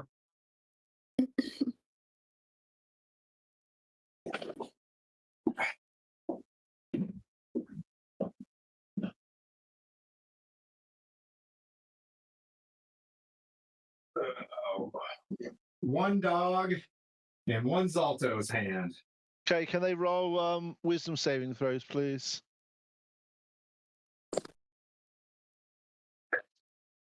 They both fail, sir. Okay, so they take Let's go. I'm killing a character today. 25 radiant damage. Huh? 25. 25 radiant damage. Gosh. Okay.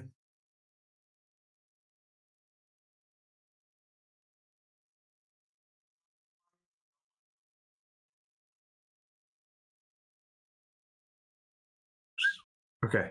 I just couldn't do math there for a sec. I've I was done like, that. I was going to say math thing is That hard was for like the me today. easiest math ever. Just addition. And I was just like, dude. Did you tie the headband too tight? Yeah, I think so.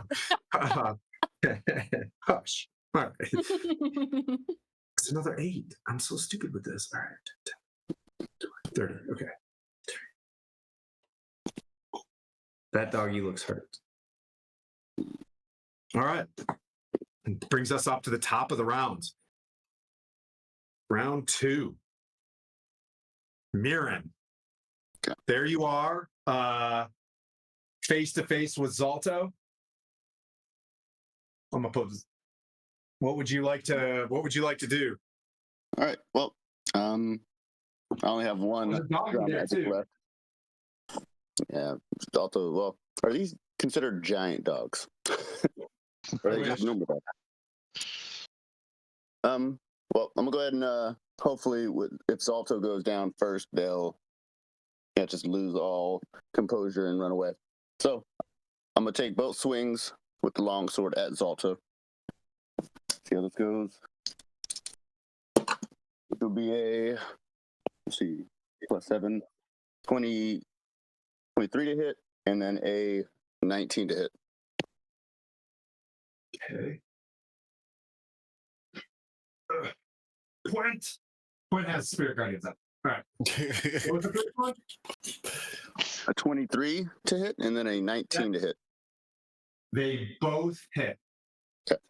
And then, let's see, all right, mathematics. So, 8s, let's get that out the way. So, 6 plus 12, 3 initial. Let me write all this down so I don't forget, because it's still got giant. Yeah, you do double damage versus these annoying creatures at the moment, don't you? Well, not necessarily. Giant Slayer Longsword has an additional Oh, was it? 2d6. No, Of but the I thought you had the giant slayer Brand. Charm of the Slayer, but it Yeah, gives you the Charm of the same Slayer on a thing. giant Slayer Longsword. Yeah. All right, so plus initial 13. And he'll have to take 2 strength saving throws of a DC 15, where he falls prone since one for each swing. And that'll be a total of 31 slashing damage.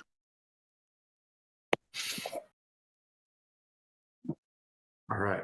One of them, he failed as you hit him with one, and then you come up with this sword you've been waiting to use on a giant like this. I'm going to say he's prone, but he took a knee because he's badass. He's Duke Zalto, right? So you dropped him to one knee, and he's like, his hand is on his knee, losing a little bit of grip of stuff. Sounds cool. Action, bonus actions. I don't have bonus actions I could do for you. All right, wait. No, I don't. That's it. All set? I'm not going to shove him. He's too big to shove, so I'll just sit there. That's it. But now it's 31. 31 slashing. All right. Yes. That was a lot of damage, and you guys hit hard. Okay.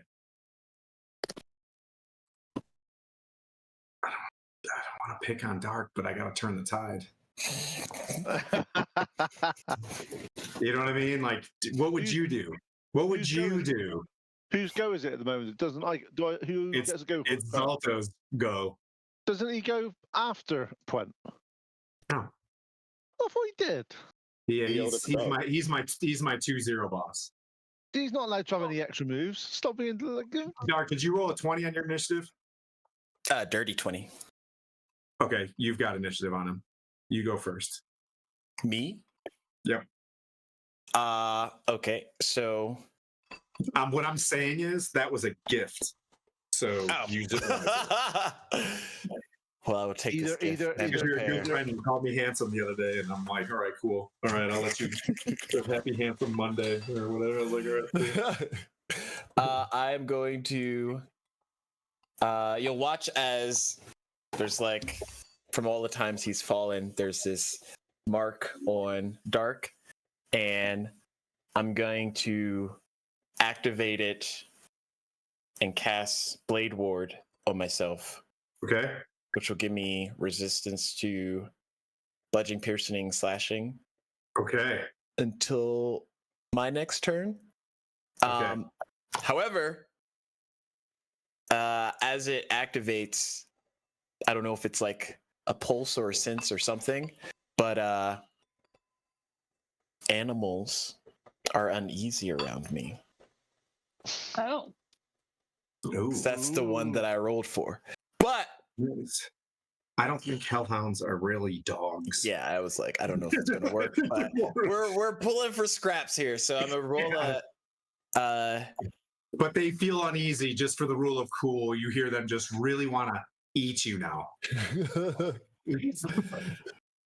So I can expend one of my hit die when I either do this or the other ability, and if I it's roll that an light, even number, I regain temporary hit points for that number, and if you I may do not want to put odd, it up yet until we some figure random out. creature takes kind force of, damage of that amount. Okay. Oh, it does. Okay. Do I have any? I do have Okay. one. I'll use a That was D10. That was gonna be my. Honestly, I was Um, gonna ask you that if there's a way to secure it to the ground. hit die. So it's a 9. So someone random takes 9 force damage within 30 feet. Sorry. Someone random. Roll a d4. 2. Okay. One of the doggies. Cool. Do that. Took how much? 9? 9 force. 9 Let me force. make sure it's force, but I think it's force.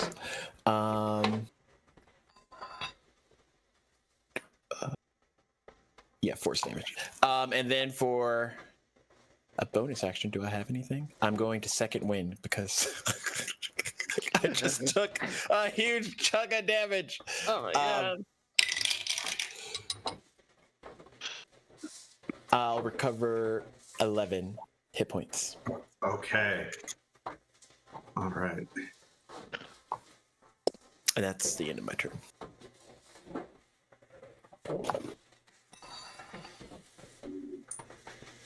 Okay. Well, we're gonna stay with it, Marin. We're good. Got it. Thanks. But thanks for letting me know.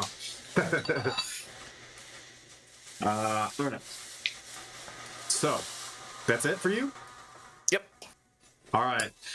You see inside this mall, it's like humongous. You see a dwarf inside this mall in just like leather clothes, just like tumbling around, and you can see in the and you can see his face coming at you, Dart. Oh. Oopsie poopsie. Natural 20. Finally got one.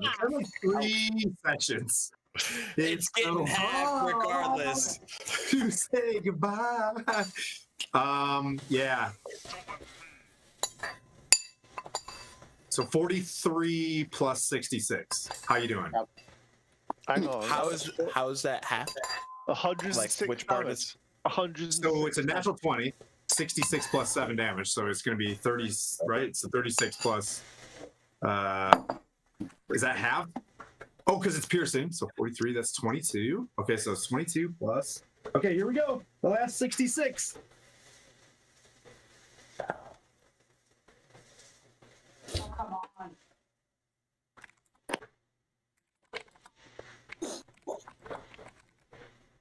I'm not doing that.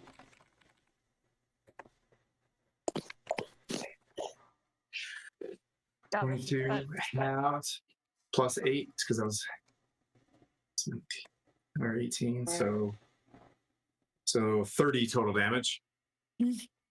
30 after everything said. After I reduce it in half. Yeah. After I halved it. I am looking really rough, but I am barely up. You see the dwarf coming right back at you. Oh no, another strike! Yeah. That's 19 plus. So we'll do this, but half damage this time. I'm not gonna make it. Yes, you will. Somehow, some way. 29 halves, so we'll go 14. Okay. You watch the color leave Dark's eyes as he goes unconscious. His eyes go And he dark. looks at you, and he's just like, I'll have that cloak, Paladin. As he looks straight down at Mirren and kicks Dark's body to the side. So what hit him? Was that the Duke? No, it was the ball with the dwarf in it. Twice. Was it the ball being used Nobody came to get it by? back. No, so the ball the ball has a carcass of a gnome inside of it. Like think of one of those chewy toys where you put the peanut butter inside and the dogs are playing with it. But in this case, he stuffs a gnome inside of it. So just to give perspective of how awful fire giants are and how you do not want to lose this fight. You know what I mean? Like the ball has a toy in it for the hounds to chew on, which was a dude. And inside this hammer is another prison. So they like love imprisoning, dudes. They suck. Okay. Can as that was the Duke's turn, I take it. Does he get to do a wisdom saving Yes. throw? Wisdom save, yes. He fails. Oh, this is level 4. 23.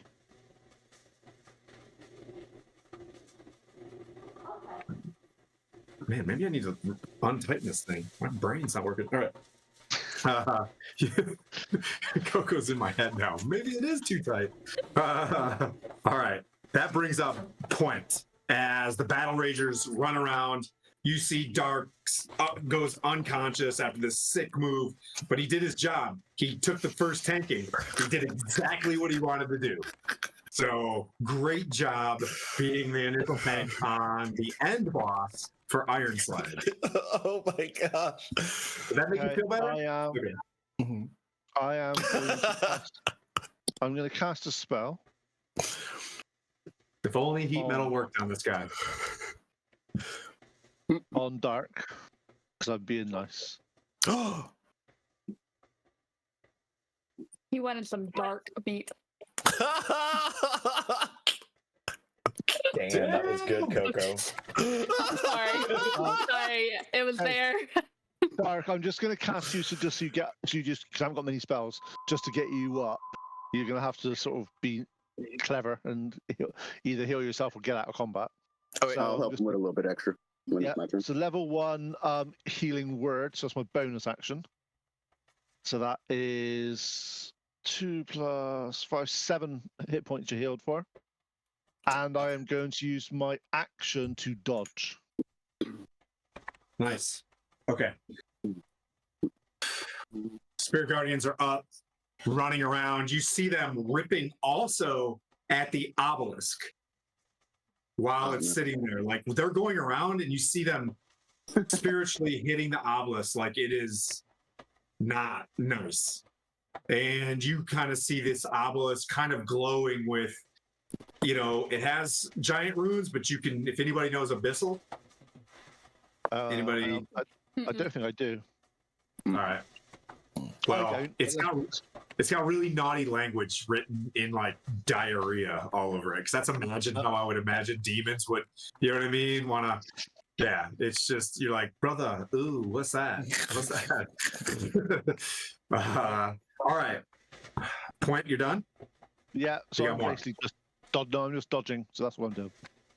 Okay. You're like behind your shield and you throw a healing word. You're like Morden, and Dark. You feel that you hear the hammers of forges as you wake up. And you're like, that was my bro. That was my dwarf bro. That brings up doggies. Let's see let's try a recharge because these recharges are up. But last, so I gotta bring you down. I gotta bring down recharge. 5, 6. Come on. Take down the paladin. No, you didn't do it. All right, screw it. They're gonna do it.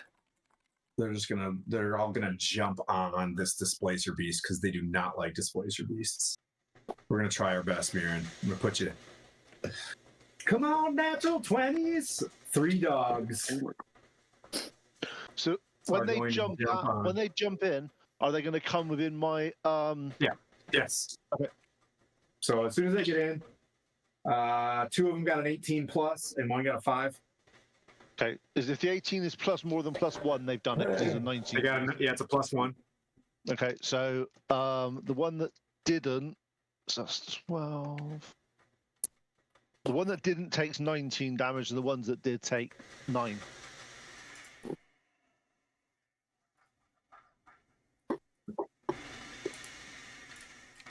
Okay. And they're gonna try their best dogginess to attack. That's a miss. That is a miss with a 17. All right, give me a And that minute is a miss. to 3 do this and I'll be doggies out there. missed. They tried their best on that cloak, and they're not going to do that again. That was a waste. And that brings up the Vespero. Okay. Who is all around there by the fire giant again? Mirren, Quint, Dark is down. Oh, Dark just back up, but Okay. he's got to stand up. He's prone. Trying to get it. Okay. Get centered with the tall hook. Uh-huh. But So I the am way probably it's going centered, it is centered. to The hook is cast at a slant. Uh-huh. Sleep Storm, and I I'm want gonna it go down and see focused if on the it's fire giant. Okay. And because of my Rod of the Pact Keeper, it gets +2 to the DC saving throws of my Are spell. you casting that question? Are you casting it behind the giant so it hits him and not us? Yes. Focusing on mainly him, where kind of like he's in it, but it won't get y'all. Yeah, you know what I mean. But it's so basically you're casting it behind the fire giant so it doesn't hit us. I'm okay with it. If you say focusing it on him, that's the center point of the sphere, which will probably hit the rest of us then as it comes out more.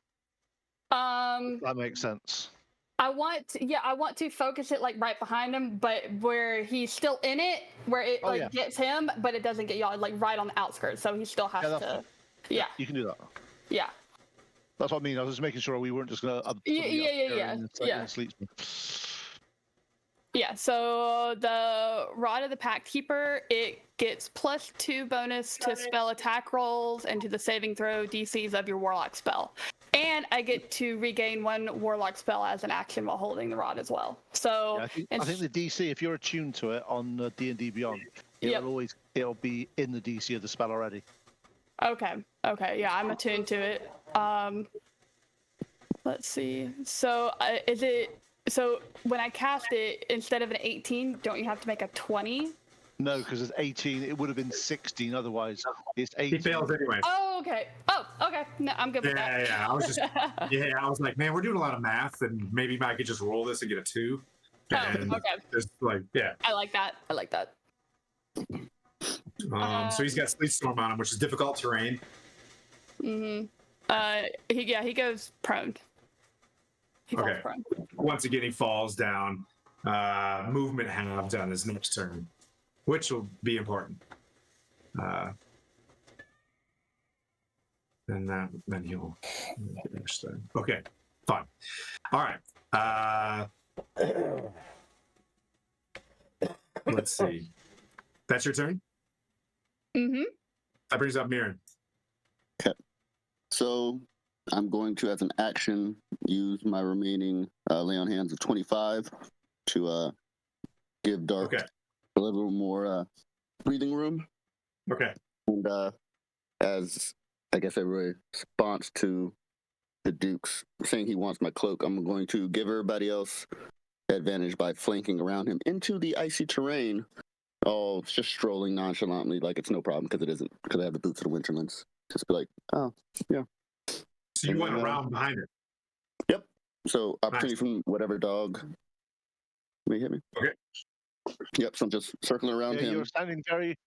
Is it just me, or is Mirren sounding very robotic-y? Very what? Is it, robotic? Sounds all right. He's good to me. Okay, you make it back there. 2 dogs trying to bite you and miss. Yep, that's it. Do you want to see if it's centered?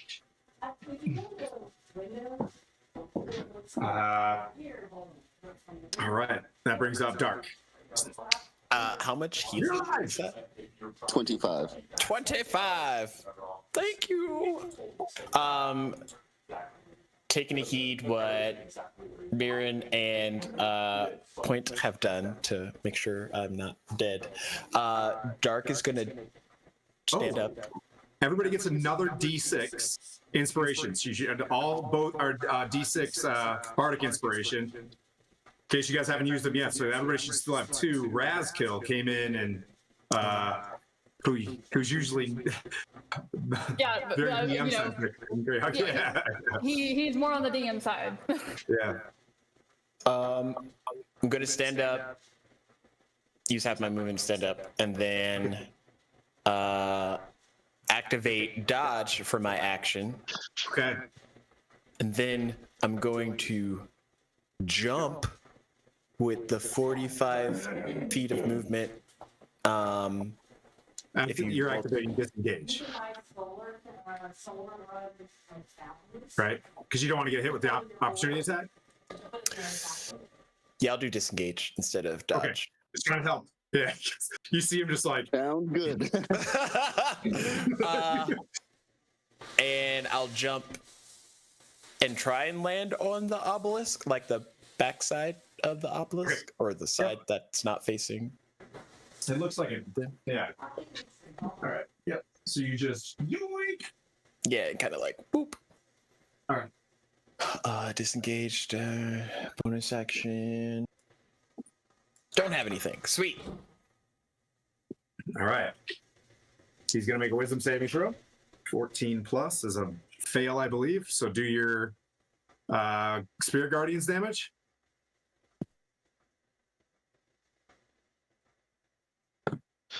16. 16 damage. All right. Is this for Juki?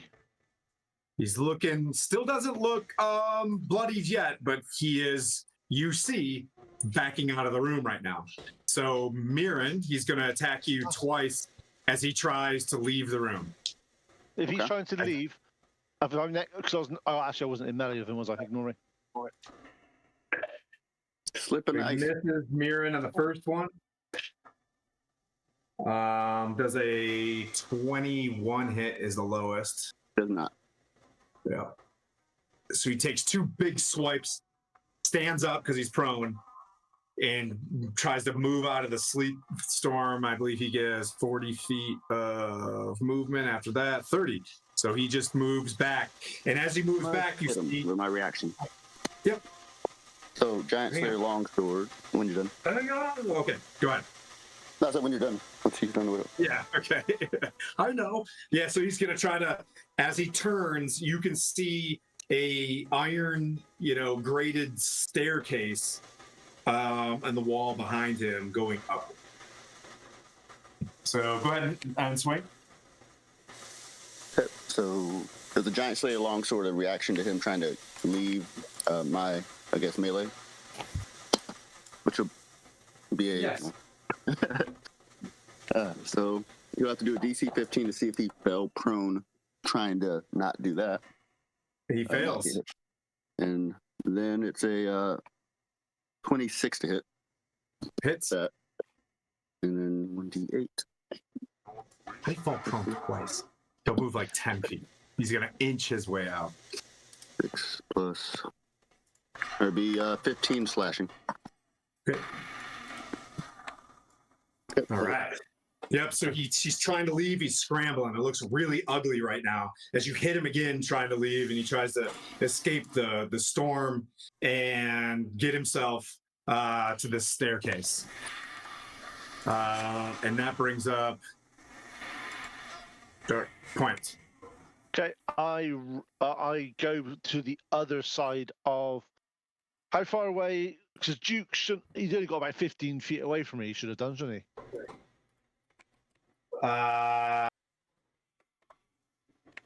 Because he was prone when he moved initially.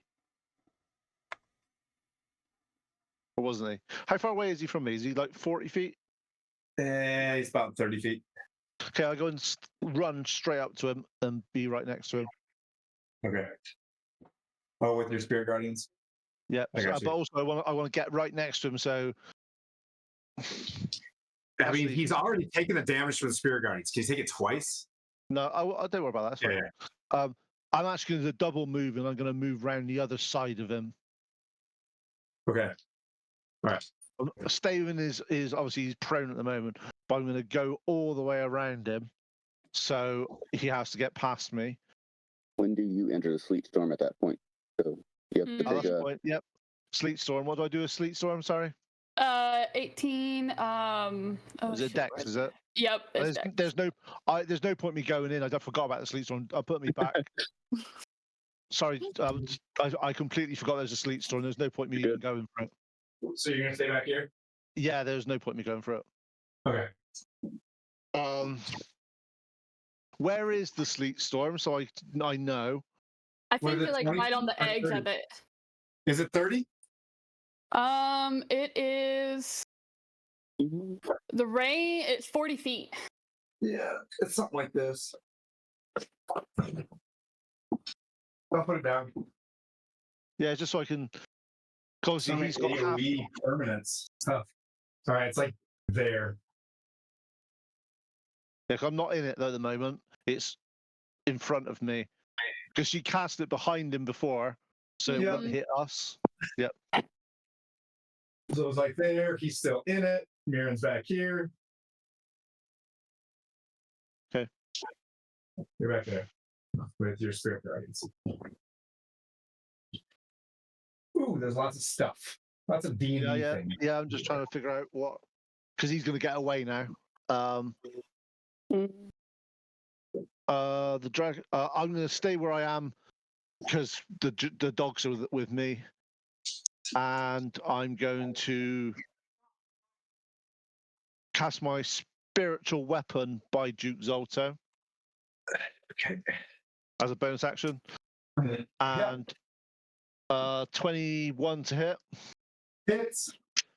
And 9 points of force damage. Okay. And I'm going to take the dodge action. Because I'm expecting the dogs to not be very happy with me. Bonus action. Okay, got it. Whew. Whew. All right, now it's the doggies' turns. They need to. Not you, sweetie. The other doggies. The make-believe doggies. Excuse me. Here. Come on. Just come on. All right. Ooh, that was not a natural 20. Oh, I forgot. Let me recharge real fast. No recharge! Come on! What a lame! Ah! Boo! No recharge. Did any of them pass? They all no. So 18 damage to each of them. Yeah, none passed. 18 damage to each of them. One dies. Sorry, John Wick. Oh. Zolto turns around. They will attempt to bite. Point. The highest was a 23 to hit. That misses. Sheesh. I gave them too much power. All right. So one doggy's down, and that brings up Vespera. So I am. Oh, I am actually going to move my full movement. Okay. And then, as a bonus action, I'm going to Misty Step behind the giant. Okay.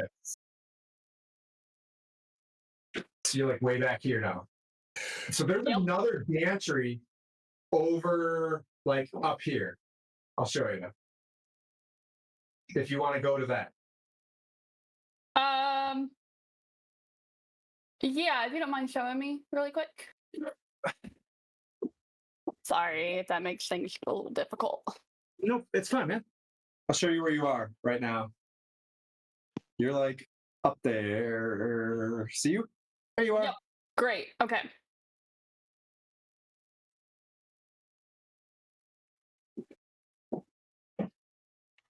And that's your action? Yes. Mm-hmm. You guys can't see what's next.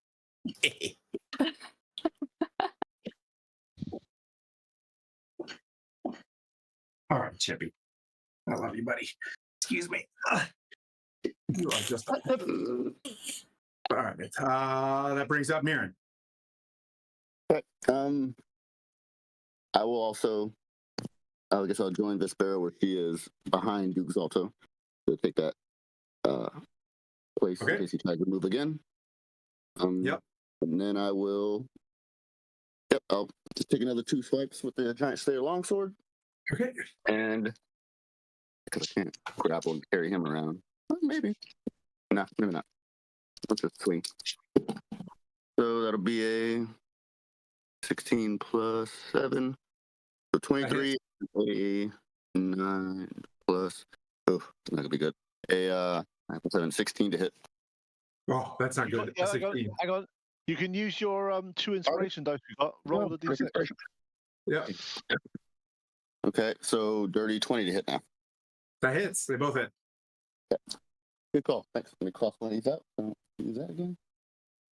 Yep. And now D8 and D6s. So slashing will be 10 plus 14, so 24 slashing with just the normal part, and then the giant slaying part will be 4d6. 7, 12, 17. 17 slashing. Okay. So 17 plus, and then it'll be 2 DC 15 saves or he falls prone. All right. Save. Hey.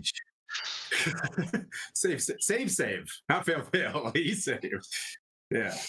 That's what I mean. It's a good for you because you've been falling over the whole time. Yeah, let's see. I want to see if he actually saved. Plus 7. Yeah. Oh, yeah. Yeah, he saved. Whew. All right. Dark. Just so you don't have to move too much with the camera, I'm gonna run up toward the back, like staying in the back, and pick up either a loose rock or pebble or something that weighs like a pound at least. And I'll kind of be more to the right where the dog is and like line myself up towards the dog and the boss. But you were right the first time. And let go of that rock debris, and you'll see it like vibrate really quickly as I cast Catapult.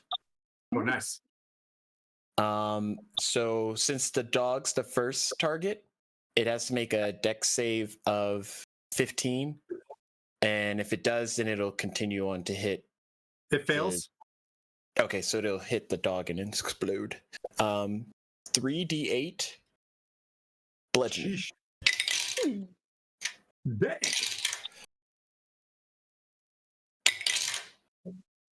Uh, 11 bludgeoning damage. Yep. So you chuck it at the dog, and it's getting ready to pounce on Point. It hits him in the side of the head, explodes, and the dog falls dead. And then anything else you want to do? bonus action. Yep, that should be all.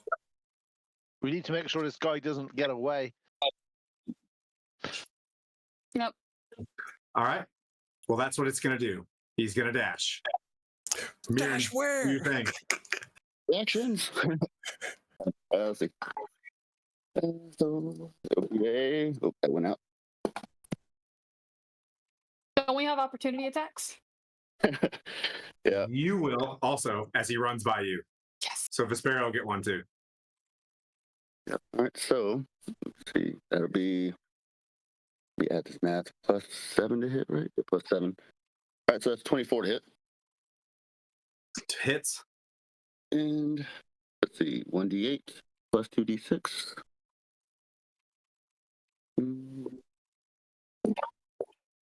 Okay. So that's 11, 16 plus 7. So 23 slashing damage, and then 1 DC 15 to fall prone.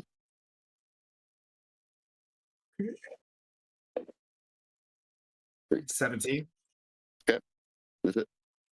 All right. He's still up, but he looks really bad. He runs up the gantry, and he's got with his first 30 foot of movement, and then he's got another right behind you. As you see where he's going, there's a long hallway. It's kind of bright, but it's really loud in here. Okay, but you see, you're at the end. If you go to the far left of that barrier, there's a hallway. Okay. Of the wall of where you're at, Maspero. So he's up to the top and he's gonna try to run by you. You gonna do an opportunity attack? Oh yeah. Okay. I'm gonna hit him with 2 Eldritch Blasts. Let's see. No. You can only do it with a melee weapon. Melee weapon. Okay, Yep. that's good. I still have my Frost Giant strength on, right? Hasn't been an hour yet. Okay, awesome. Let's see. So I'm going to do 2-weapon fighting with my mace and then my dagger. So let's see. My mace. You only get the one. You only get the one on the opportunity attack. Oh, okay. Yep. I'm just gonna hit him with my mace then. Does a 24 hit? Hits. Okay. That's 8 points of damage. Okay. He runs all the way to the end of the hall and turns it and just yells down the hallway and continues to try to keep going. And that's where we'll take a break. As you can just see him on his last breath, getting ready to go down the hallway, and I'll set up the next scene. Yeah. But let's take 10 minutes. 10 sound good? Yeah. We'll go at we'll go at we'll take 15 minutes. We'll start at what is it? At your what is that? 4 at 30 at plus 30 in the hour, 30 past.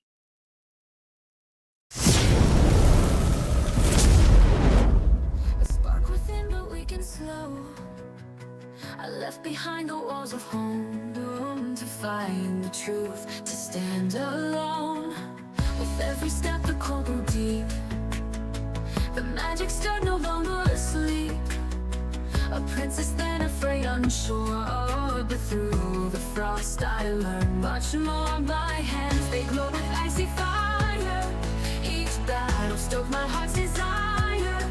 The mountains high, the rivers wide. With friends I learned to turn the tide. Frost born, through every storm I stand reborn. Frost born, with friends beside I face the dawn. Frost born, the cold is mine, my heart unworn. Frost born, my destiny forever sworn. Through dangerous space I found my way. In darkest night they lit the day.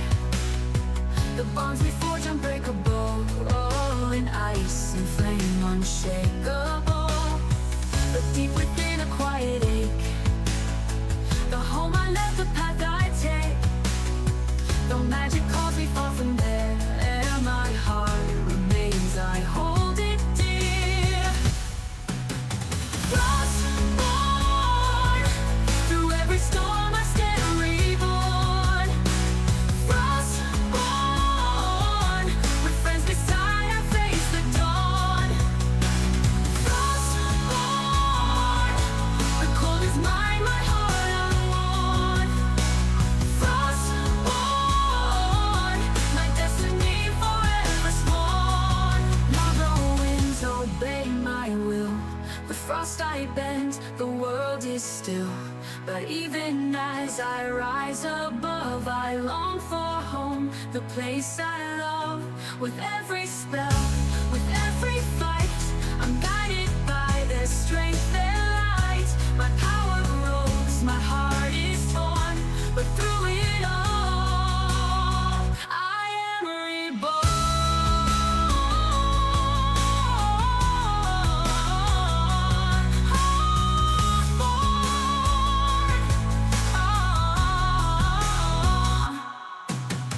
Frost born, through every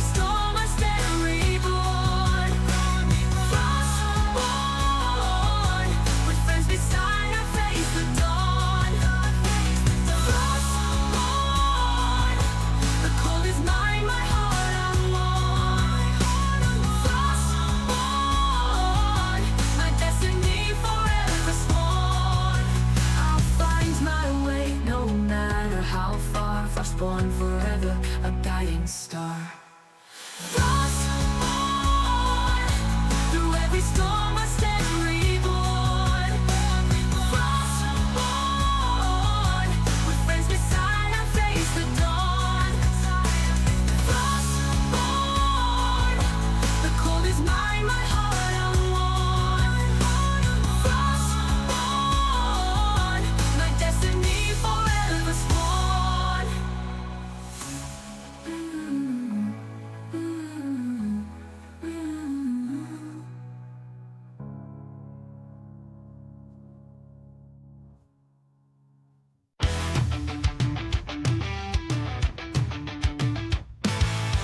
We're creeping in the shadows, eyes like fire.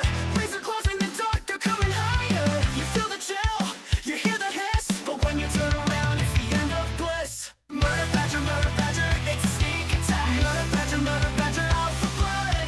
Murder badger, it's on your face. Murder badger, it's a sneak attack. Murder badger, out for blood. Murder badger, it's on your face. Murder badger,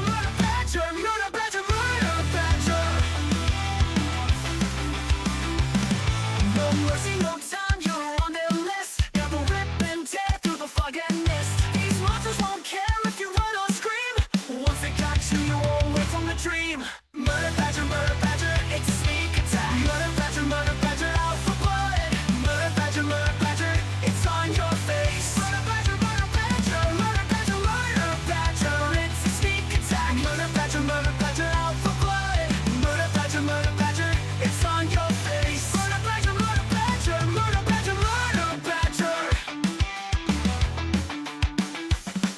You thought you were safe, lock the door tight, but murder badgers, they own the night. You can try to hide, you can try to flee, but they'll find you no matter where you'll be. Murder badger, it's a sneak attack. Murder badger, out for blood. Murder badger, it's on your face. Murder badger, it's a sneak attack. Murder badger, out for blood. Murder badger, it's on your face. Murder badger, they don't care, they don't share. Murder badger, everywhere they'll tear you bare. There. That's what we do from the skies, taking giants by surprise, stealing magic hand in hand, defend us fair and they'll make us stand.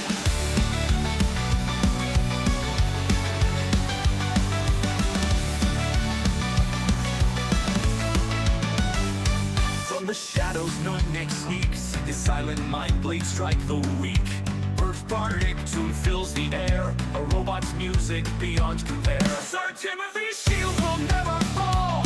Sora rages through it all. And from the skies we cast a storm of fury. They'll never last. Harnessed up, taking flight. Victory is in their sight. Knowing they can the Revengers. Who knew two knows were full of might. Knowing they can the Revengers. No one expects an airborne dive bomb. They can the Revengers. Slay foes wherever they go. It's knowing they and the Revengers. Saving the world for terror. With giants falling in their wake, there's no villain they can't break. From the peaks to forest floor, they're the heroes and they roar. Through the night and through the day, evil trembles in dismay.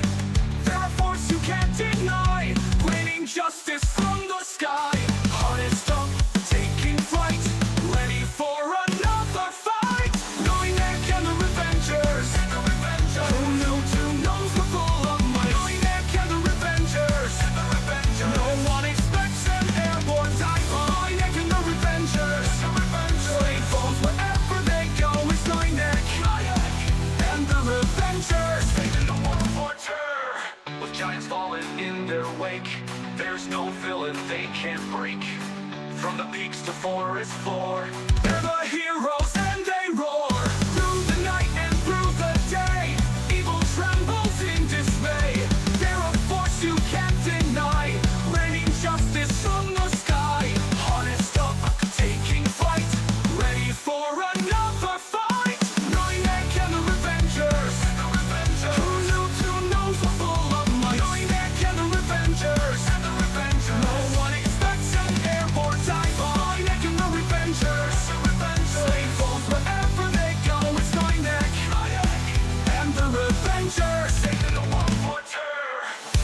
truth, they fight for might.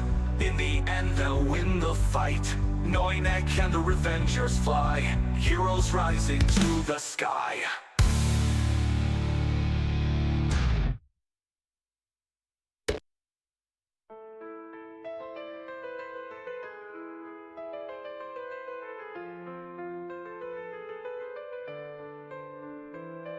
Awakening in shadows deep, from endless night I rise and creep. The stolen soul, forever bound. In your heartbeat I am found. I slept through centuries alone, and dreams of blood upon a throne. But your foolish hands, they touched the key, and now your fate is bound to me. Through darkness I was once set free, now I drag you into misery. I am the shadow in your sight, the curse that haunts the endless night. Your hero fell beneath my light. In blood we dance till morning light. Your friend, your brother, now my own, a puppet on this cruel dark throne. The demon's hand, it pulls us all. I rise, I claim, I make you fall. From hell's deep pit, I stole his flame. Manuki gone, mere echoes of pain. I am the shadow in your sight, the curse that haunts the endless night. Your hero fell beneath my bite. In blood we dance till morning light.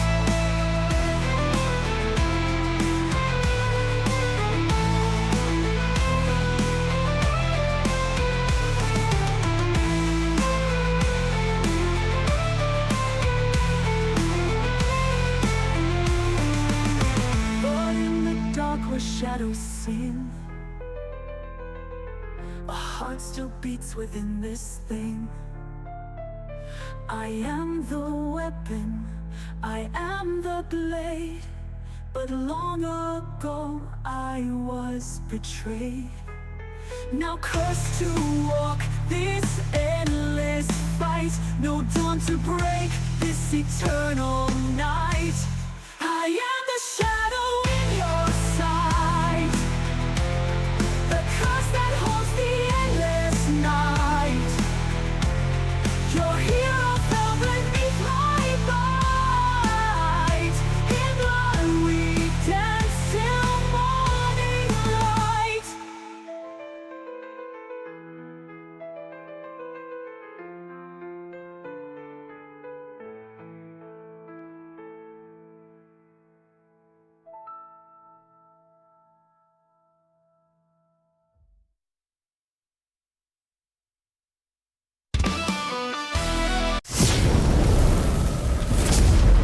And it's, you know what I mean? Like it's in Yep. there, you know, and I can't, it's in the spot wedged in there. And like I'm completely distracted now because I have a tiny piece of apple caught in my teeth. It's the Uh, smallest of things that will keep your attention most of the time. Puent. He's running away. There's a sleet storm in front of you. Oh, did she? No, she can't drop it till our turn. What do you do? And there's a doggy. Yeah, can I still see him? Or no? Is he gone? Is he vanished? From Yes, he is above you.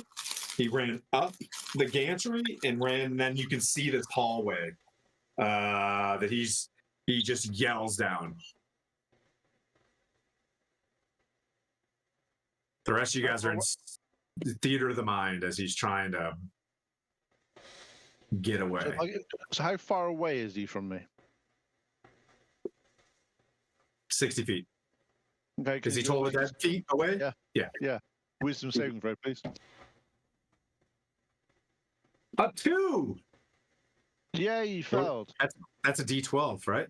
2d12s 2D12. Okay. plus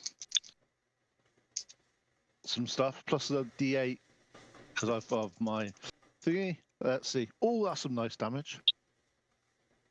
So it's 20 necrotic damage and 7 radiant damage.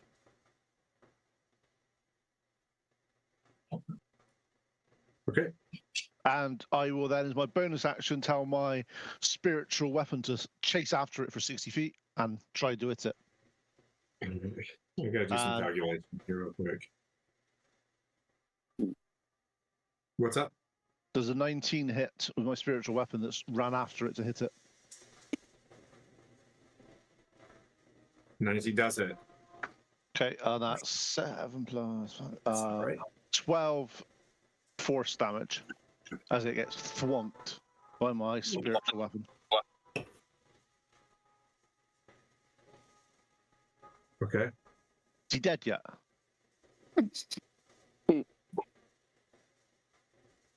Calculating. How you want to do this? Yeah. No. Oh, my spiritual weapon just basically go right up on top of his head and just smack him and he just collapses. All you see is like the back of his plated calves down this hallway. Vespera. Anything we can loot off of him? You could run up. Well, I'm just saying, this is what you see. The doggy is going to go now. Oh, it needs to make a wisdom save, doesn't it? Because you're still got the guardians up. Yep. It's going to try to go for point. It fails its wisdom save.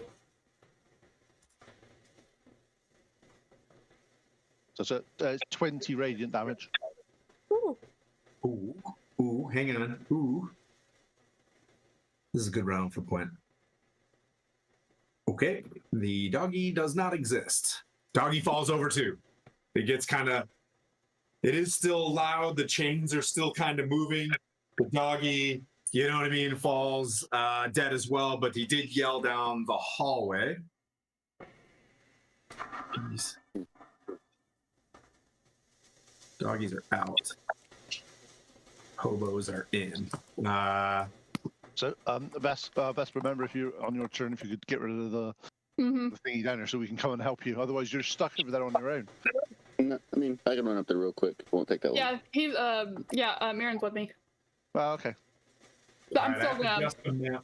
Okay, there's going to be a little bit of theater of the mind until you guys can figure out where we're going, because I'm moving around this map. So where Zalto is right now, where you guys see, is like 50 feet up from where Mirren is. Hey, Jay. But that is where Vespera is, relative. That being said, Vespera, storming around the corner are a shit ton of hobgoblins. They're just going to run up to you, and we don't have Greyhawk level melee. Like, these dudes can all just start monkey stomping, and they're gonna run up with their long swords onto your position, which is at the top of the gantry. You see this, Mirren. You look up, you see Zalto fall, huzzah! And then a whole bunch of hobgoblins come crawling over top of his body. Okay. Okay. Let me see how far these guys can move. You know what I just realized was missing? Fun. No. Oh, you're imp. Yep. All right, Zalto's giant mini is going to go sideways like that. We're going to put the gantry back up, I think. We're going to put this hallway up. Hobgoblins are, these ones are going to run to you. 2 hobgoblins on you. These 2 are going to go that way. We're going to open up a door. He's just going to go that way.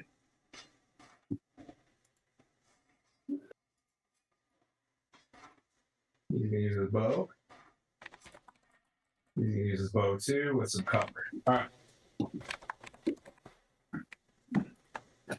So 2 hobgoblins are gonna attack you with their long sword, single attack each. The highest was a 16 to hit. That hits. All right.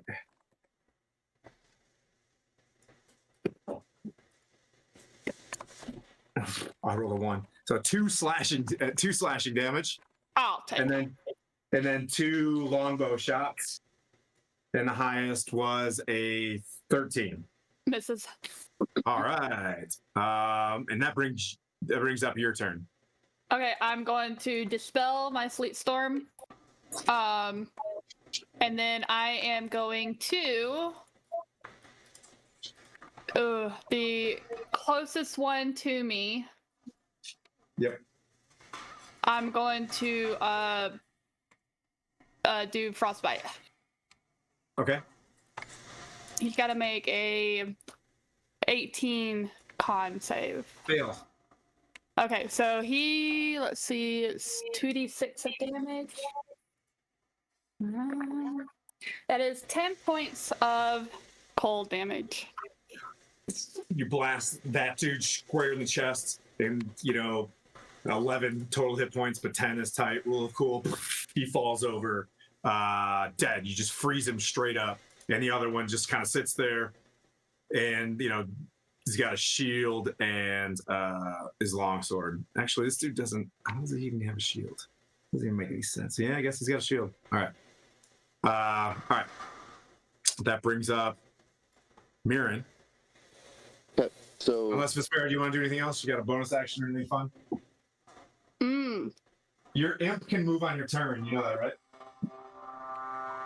Oh, yeah. He's still invisible, by the way.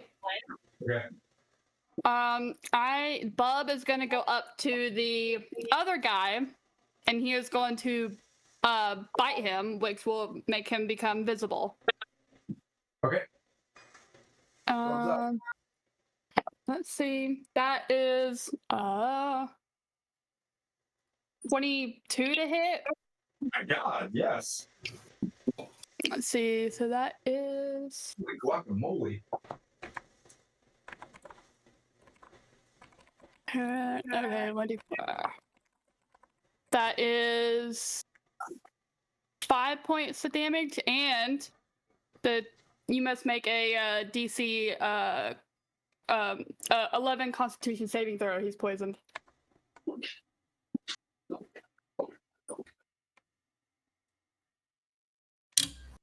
Failed. Okay. Hobgoblin is poisoned. All right. So let me roll the damage on that one. Disadvantage. 11 points of poison damage. Damn, what? Okay, he is poisoned to death. Damn.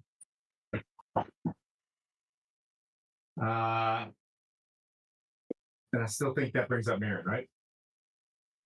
okay, so what's the total number of hobgoblins? Is that a crap ton? Is there are they all in one single line as well? Past Vespera? They're not in a single line, but yeah, there's 5 feet of each other? 2. Yeah, there's 2 behind the giant. Okay. Oh, just 2. Okay. That's cool. Dude knows then she'll get hit. I'm gonna go ahead and move my 40 movement down the hallway towards Vespera. And then I'm going to I'll throw the javelin of lightning at the furthest of the hobgoblins, hoping to hit the one in front of it as well. Okay. And, with actions, then I will see. So the first one that's in the line has to do a DC 13 dexterity saving throw. All right. Check. Pass. Okay. So let's see, he takes half of the damage, so half of 4d6. Holy shit. So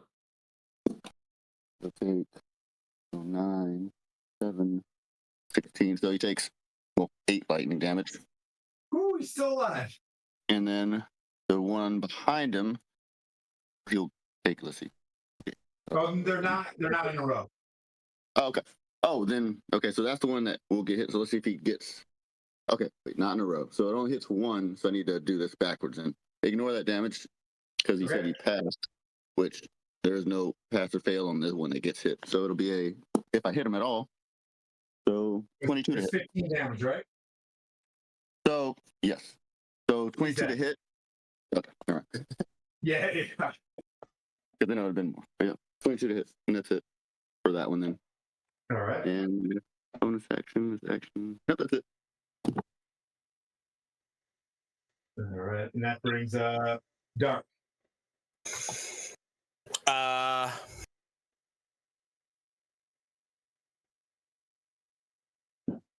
You're gonna use you're about 60 feet. You're 60 feet from the gantry, but yeah, if you did your super jump, you could get up there. I'll do super jump and like with my pike come to land on that other guy to the right. Yeah, that guy. And stab him. Love it. Thanks for helping me with my map, by the way.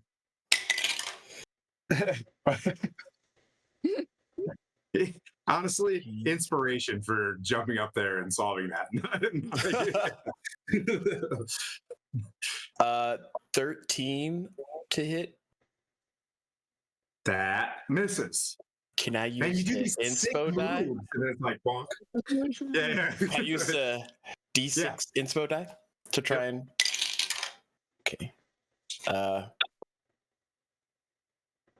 14 to hit.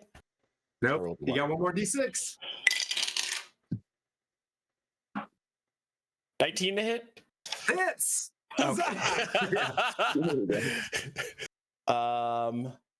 Pike is this much. 12 points of piercing damage. 12 points of dead. Oh, what else is? And the big guy is like huge classification wise, right? This guy? Yeah. Yeah. Yep.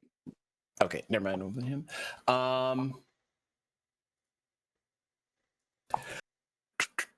I think unless I have movement to get to the other guy, like within 10 feet of him, that might be it.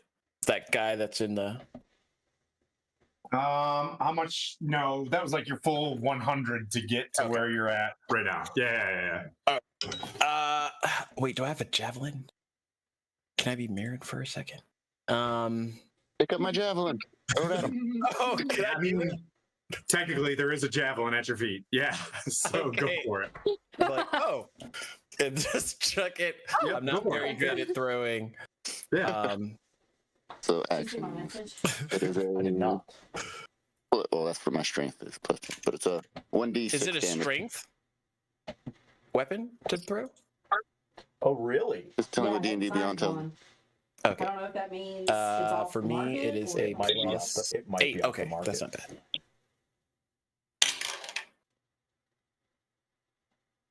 14 to hit.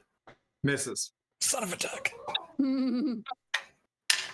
But the javelin, you hear your javelin keep going down the hallway. Give me that. Yeah. I'll get it back. Rumor is it's still flying. And that brings up Twent. Everybody's kind of running off. Yeah, I'm running up after them as fast as I can. Yep. So I'll get you to, even dashing. Yeah, dashing is which my is dashing. 50. You're just, he's like, And then I still can't see the hobgoblins, can I, where I am? so what? Do I get to see a hobgoblin from my spiritual weapon? No. Okay, fine. Okay, I'll end my turn there then. All right. But now a hobgoblin turns the corner.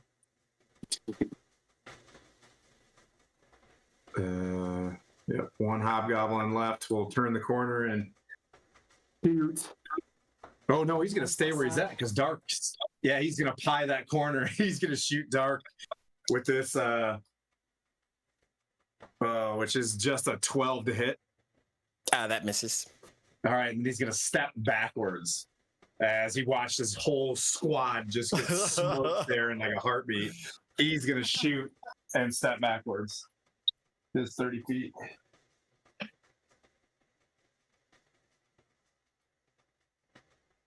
He's trying his best. All right, and that brings up Vespera. I'm going to move to where I can see the hobgoblin around the corner. Okay. Yep. Let me get to the maps.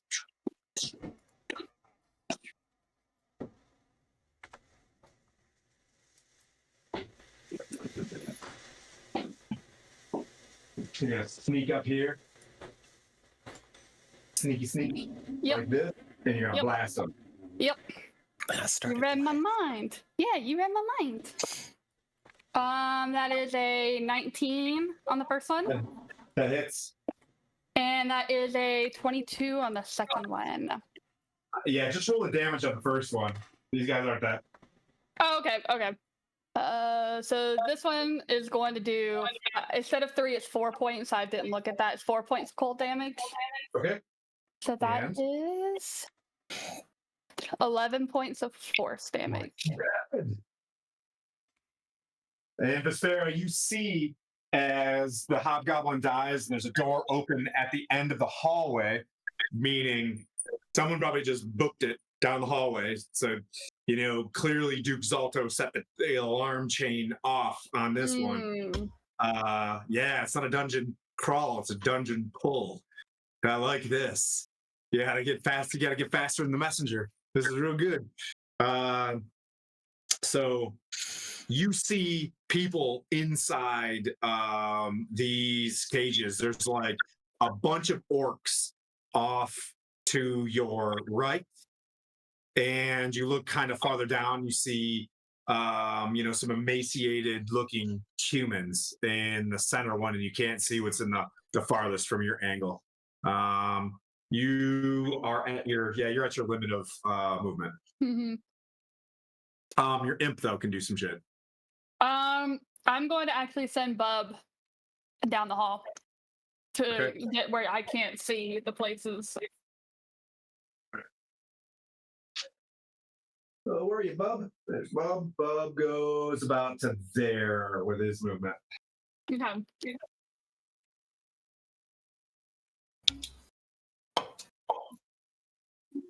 All right. That brings up how's Vespera? That brings up Mirren. Yeah. From the doorway that's open, what's the distance from me to it? Well, could I get there within 80 feet movement? Is the question. If I was a dash. Oh, I know what you want. Wait. Where are you back here?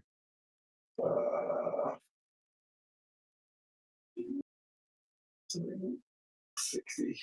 You can make it about there. Okay. Then I'll go to that distance, and then that'll be that's all I can do then from now until I can take the lead. All right, Dark.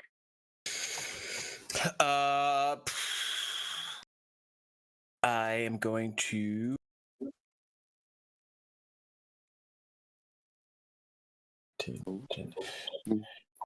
is there any way I could stand in the middle between the first two cages and strike the lock for each of them with my attack? Yes, absolutely. Okay. First one, 12 against the lock. Yeah, that hits. What's the AC of the lock? I do 12 points of piercing damage. It opens up. And then the second door, that one's higher, 20. That hits. And 7 piercing. 7 piercing. You hit it. There's this is the one with the orcs in it. And this has specific stuff because these orcs are just. Oh, is it magical? No. 6 hobgoblins, 4 female commoners, 6 orcs. Only the orcs wear armor and carry weapons, and they attack anyone who frees them that isn't a fire giant. These orcs replace. So 6 orcs come flying out, and they have weapons on them for some Tell reason. them you're a fire giant. Do it now. I'm a fire giant. Fire giant. Yeah, you know. Yeah, Holds up a torch. But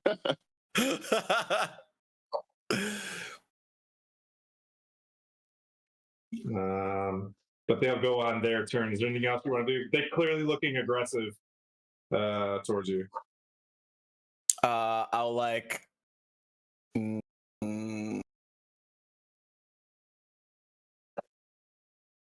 Is there any way?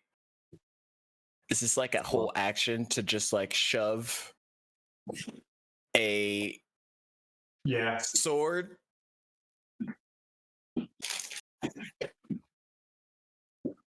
I don't think I have any. A stab. I'm shoving a sword. Yeah, freely drop sword into a convenient location. Yeah, that's all I can do. Oh gosh, there's so many. Hello there. They're Dark's buddies. It's okay. I'm sure Dart remembered to heal up before he ran in there. Yeah, totally. First priority. Brings up. How could they even fit that many? We're pretending that it's bigger. What? Go. Bring up your spirit. Bring up your spirit guardians. Like run in as far as I can. You can make it. Ooh, you are slow, aren't you? Oh, you're dashing, right? Yeah. Oh yeah, I'm dashing. Yeah.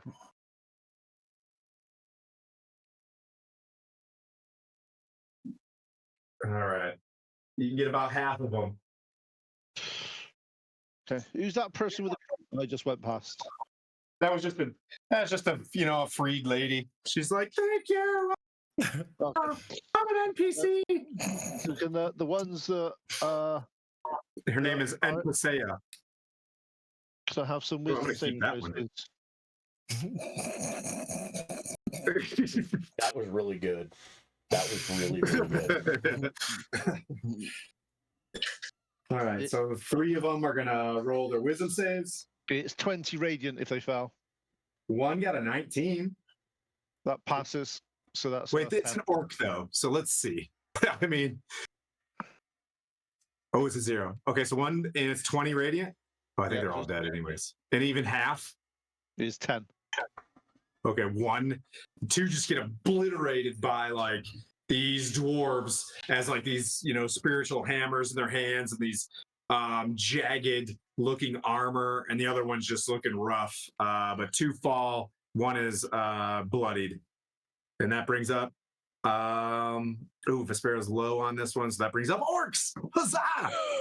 They're just gonna go orc hard in the paint on dear sweet Dark, who's getting all the love this session.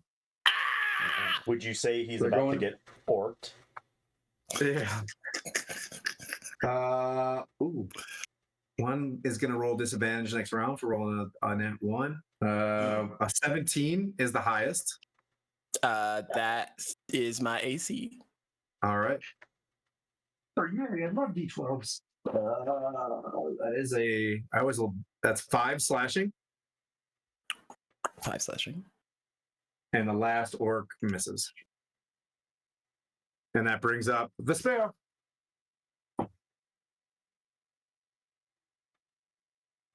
Oh no, you muted it! Is she still there? Sorry. How many orcs did you say are still alive? 5 orcs. I knew he was going to do Okay. that. I want. I'm sorry, 4 orcs. 4. I want to cast a major image and create a fire giant and get them to back off. Okay.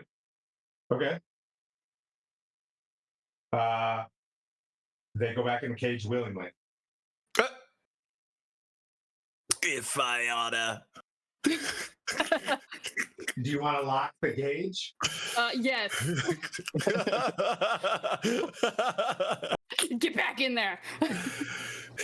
The orcs go back in then. Would you like to keep moving?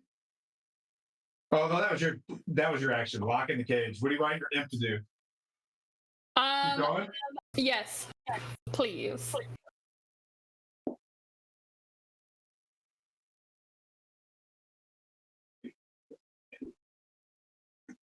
Yes. All right. You can't see through your imp's eyes, correct? Because you need to do that as an action.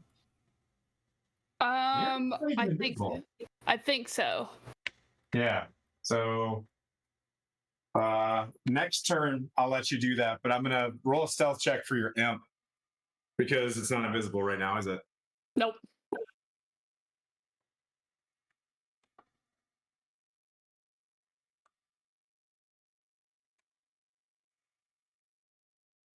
When in doubt, just roll a d20, and if it's like a 1, we don't have to do the math. You know what I mean?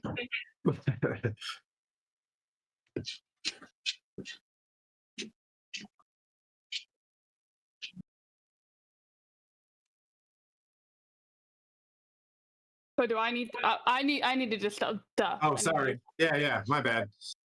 I thought you were mathing really hard. No. No. That's 7. Oh, okay. Well, something happened down the hallway, or is about to. No, you can come up here and sit, but I'm not going to just pet you for the rest of the session. He's like, stop playing Dungeons and Dragons and pet me. Yeah, hop up here. Okay.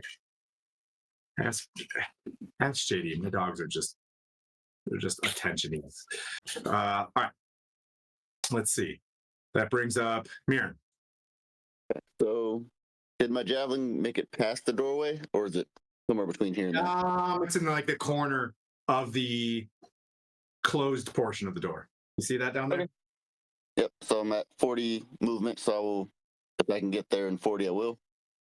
Okay. And then to the door. Yeah. Yep. So I'll pick up my javelin. Door. So pick that up, retrieve it, and then the double door hallway, or is that what it looks like? Yeah, it's a double door hallway. You just Okay. open like one side. Then yeah, I will stay on this side of the door in case anyone attempts to pass through. Oh, nice. Okay. Chippy, you can't sit there. It's my spot.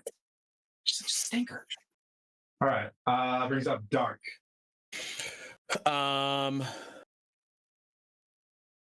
Dark's gonna move past, look at the other cages, be like, sorry, orcs ruined it for all of you, and keep going until I get about there. That's 30. I'm gonna preemptively Blade Ward just in case for my action. Okay. And then that'll end my turn. No, he's there.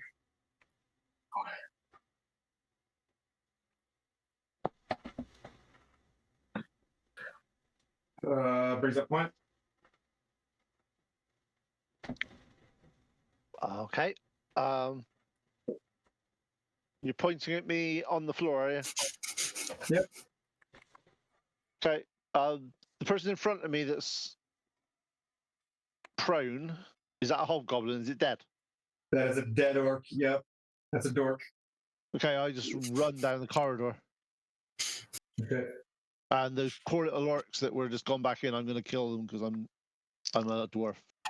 Oh, so you're just shredding them as you go through? Oh, yeah. They're all dead. Because that's just a dick move. Yeah, they're all dead. Come on to death. So, what I say when I get up to there is, this is a good position to hold up. It's got some good choke points where we are here and there. And I think we should stay here because if they believe Duke Zolto is been captured, injured, or something like that, they're going to send everyone they can down here. And if we go into a big open playing field, they're going to kick our ass. True enough. So we're in a situation where they've got 2 choke points here. We've got a door here in front of us, and there's not a door to the south. I reckon we shut this door here and barricade it. Chipping the dungeon. The dog agrees. The dog agrees. I saw him nod his head clearly. I did just create a giant fire giant. It could go in there and tell everybody else that everything's fine. Can you make Or, him look like Duke Zolto? Yeah, because it can carry on conversations. How did you create that? What did you do? I cast major image. How big is major image? It is 20 feet tall. It can be anything the size of a 20-foot cube, basically. Okay.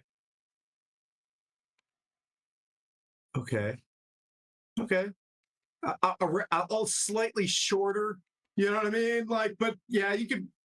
Okay, so let's do this. Let's hold on to that. You are Duke Zalto right now.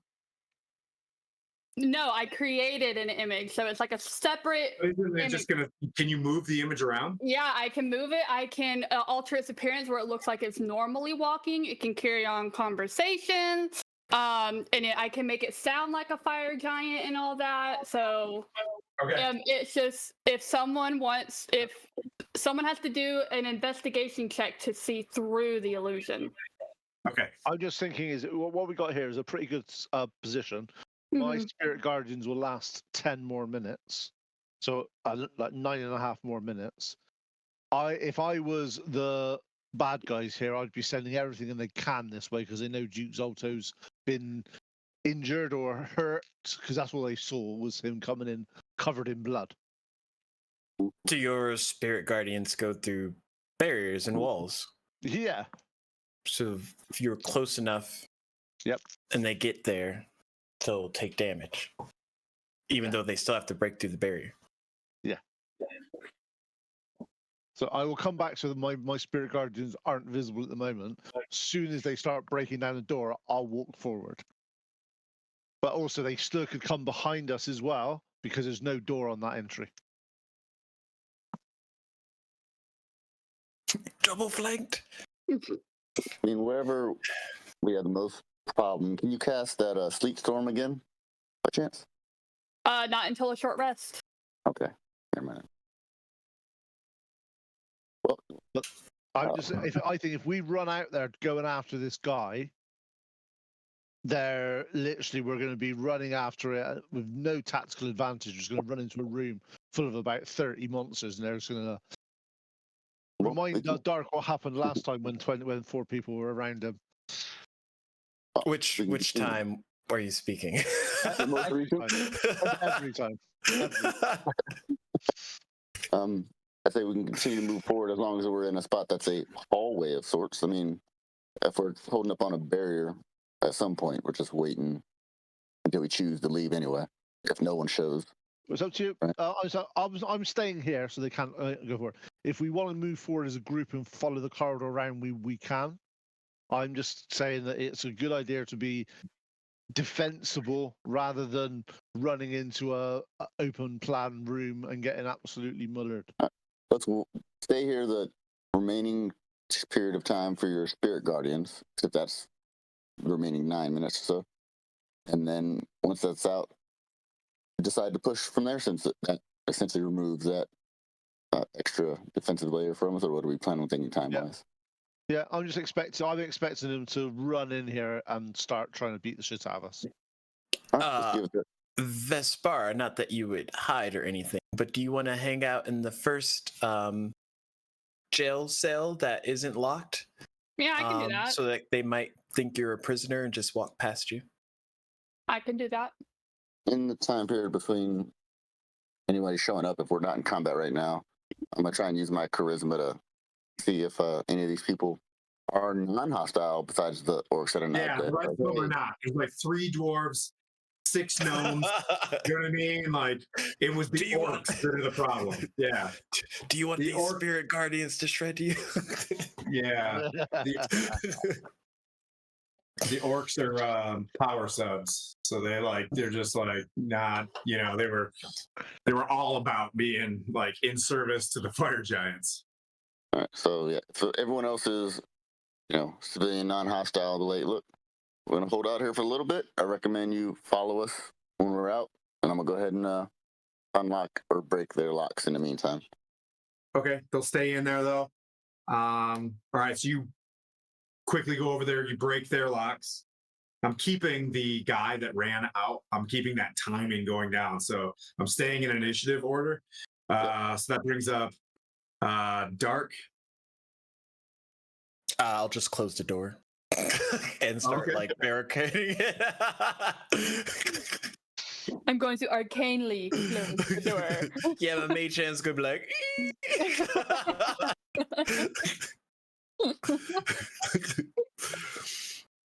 And then if there's like a slidey, it's 2x4. prison, so the slidey's on the outside, unfortunately. Oh, that makes sense. And that brings up points. I'm gonna step back into the middle of this area, so my spirit guardians aren't being shown outside. Like, you going back and more? I don't want to be seen outside that. No, back it up.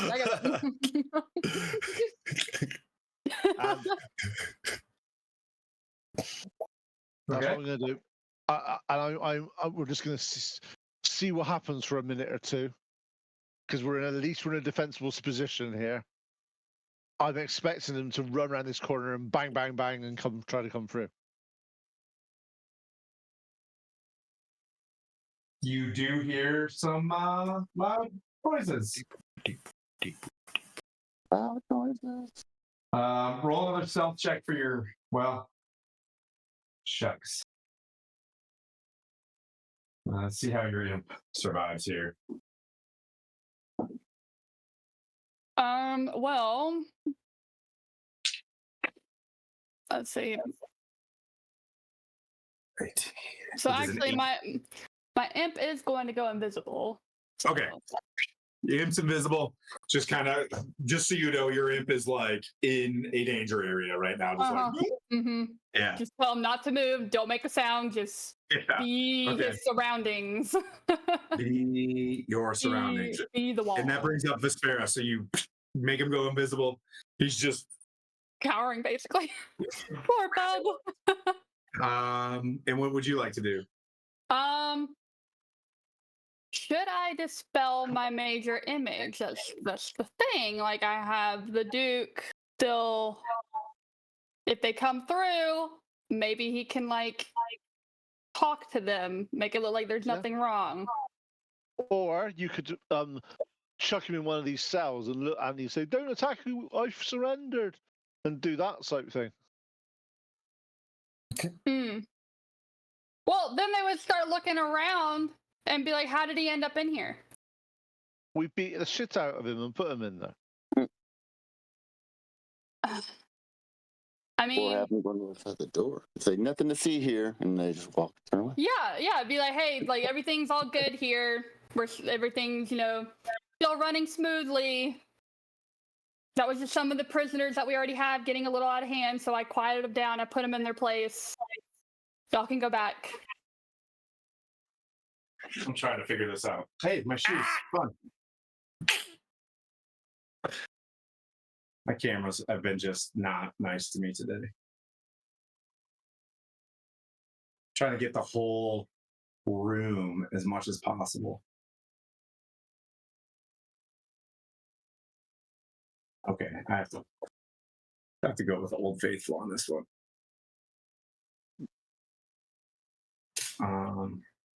So you're keeping your major image up? Yes. Hi, camera. Probably looking at me now. Hey, there's my room. All right. Whee! We spoiler alerts, spoiler alerts, spoiler alerts, and the room. Yeah. Do not look on the other side of the table. This is what I was trying to do for like 10 minutes. There we go. Victory! Huzzah! The spirits don't like me. All right. All right. So Vespera, the image is up. You're going to try to do something with that when it happens. Yes. Good luck. Yeah. Mirren, you're behind the door. What do you want to do? So in preparation for what may come, I will let the prisoners know that it may come a time when they need to fight. So if they want to, go grab the hobgoblins' weapons, go back in their cells, and when the time comes, do what they need to. But until then, that's all. I think get the weapons now. Hold them. 3 dwarves run out and grab some weapons, but they look like they got about 2 hit points left, and they're struggling with exhaustion.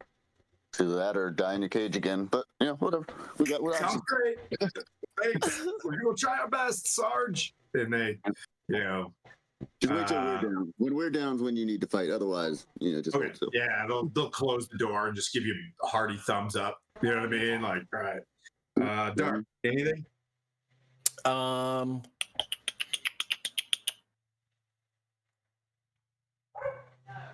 To try and make it not a complete easy, just open up the doors. I'll try and make a makeshift barricade. Yeah, there's a table there. You can push up against it. Yeah, do that. All right. Table's moved up. Quint. Staying where I am. All right. The door. Actually, yeah. What? No, I was thinking something else, but I couldn't remember, so my brain's gone. Okay. The door just splinters, right? But you put up the table up, right? So one ogre smashes the door open in front of, we'll say, the right-hand side. So that's dark side, on the dark side. Well, the dark's always on the dark side. It's only got 1 attack, so it smashes that door. We'll just say it's like completely splintered. It's here. It's no longer a door. But you do have kind of like half cover from the table. Ha The other ogre runs up and squeezes in and tries to smash the other door. 8 plus 12, yep. And this one gets smashed as well. And there's the displacer guy. They're standing side by side, in case you're wondering. They're ogering really hard. Let me keep moving everybody else. This dude moves.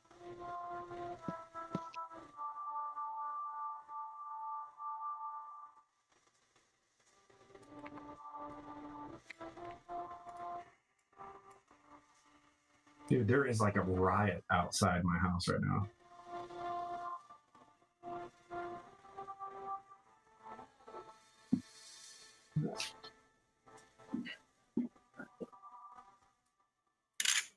All right, that brings up Vespera. Well, I now think my image is useless. Thanks a lot, Tim. What? Thanks a lot, Tim. What did I do? Huh? Tim. Thanks a lot, Tim. You could. The image is up. It's in the center of the room. Do you want to say something with them? Well, I mean, like, where do you want to put it? Like, okay, the door's closed. The ogres bust the doors open.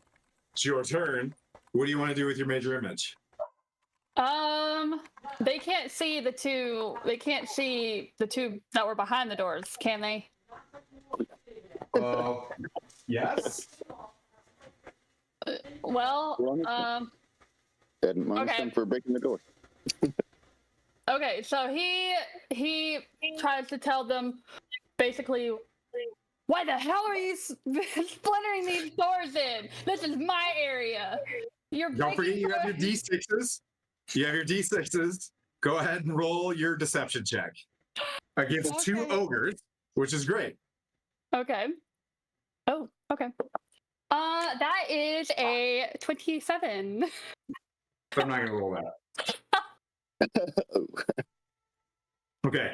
So the ogres go like they see their boss and they both turn around and head back, and they're just like in giant being like, Dave said there was an emergency, no emergency. You hear them yell. Awesome. We'll see what happens. Keep throwing them back and forth, back and forth, back and forth. There's no problem. In and out of the spirit guards. Well, they are ogres, so I mean, Yeah, they're not very like- intelligent. Tell them Dave is the enemy. Then go kill Dave.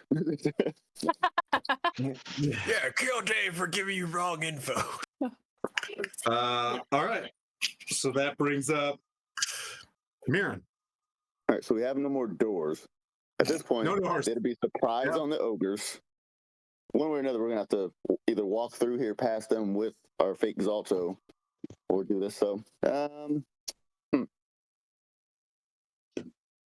good question. We're still not in initiative yet, and we're not talking. So, we are in initiative because we're doing this. I'll hold. Oh, He's really no wanna longer Duke smite him, and we're gonna Zalto. have to He's kill him at fake some point? Zalto. Yeah, it's fake salt. Yeah, fake Zalto. You're gonna hold. Dark, what are you doing? So we're just gonna let him walk away. We did hear that they're calling off the other guys that are coming too, right? Like they yelled it down the hall. They just Or yelled, is it in "No, giant? It's Duke Zalto! is what they say. He's gonna hold and wait in case Mirren attacks. I don't know. Yeah, Okay. that was a Fine. bad decision we made to hold. I'm going in.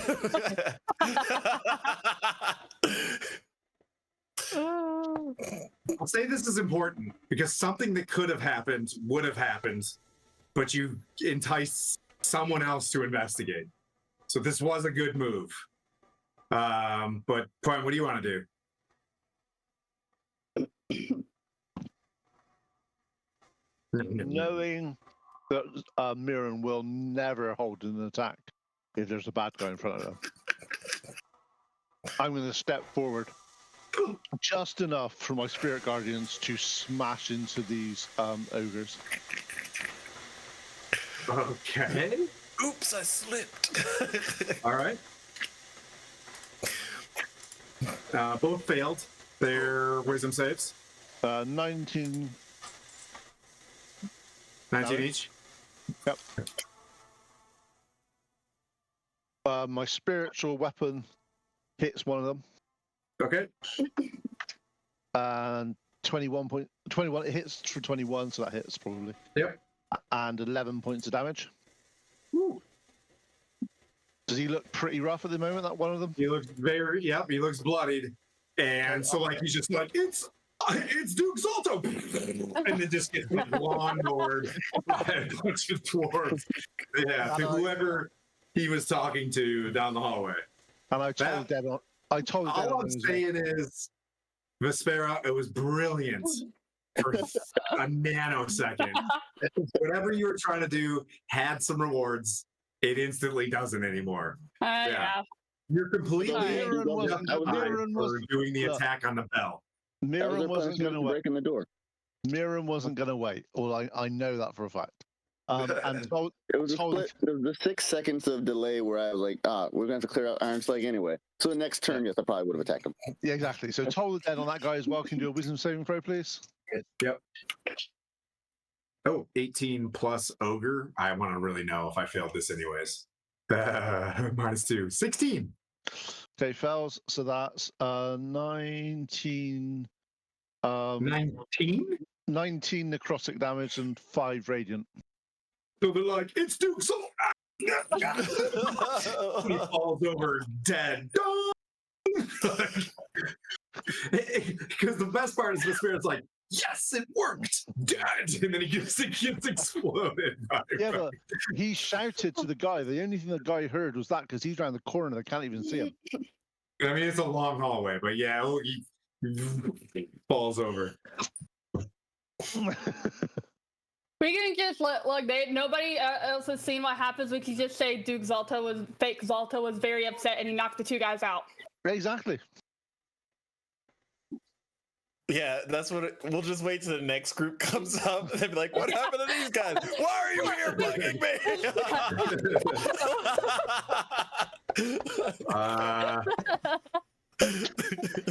Well, that brings up the ogre, who looks back, and he's just like, "Why do Xalto friends hurting me?" And tries to. I don't even know. This is so confusing. I want to play this the way this would happen. He's gonna chuck a javelin at. No, he's gonna run away like he's in trouble. He's gonna jump back from Dark. Do you want an opportunity attack, Dark? Yeah. Okay, this is ridiculous. Just the ogres are being murdered in the hallway. Okay, all right. 26 to hit. That hits. 9 points of piercing damage. All right. He's bloodied. He steps back and, trying to step back, you stab at him. He's just going to take his great club and swing at you. For 16 to hit. I don't think that does anything. Oh, that misses. Oh, I ducked behind the table. Oh, that's right, because you have half cover too. Yeah. Oh. So he just swings his great club as you hit him, and he stands back, and he's just like, he does this down the hallway, like, oh, these friends are hurting us. Who are they? Angry. These are guys that listen to me.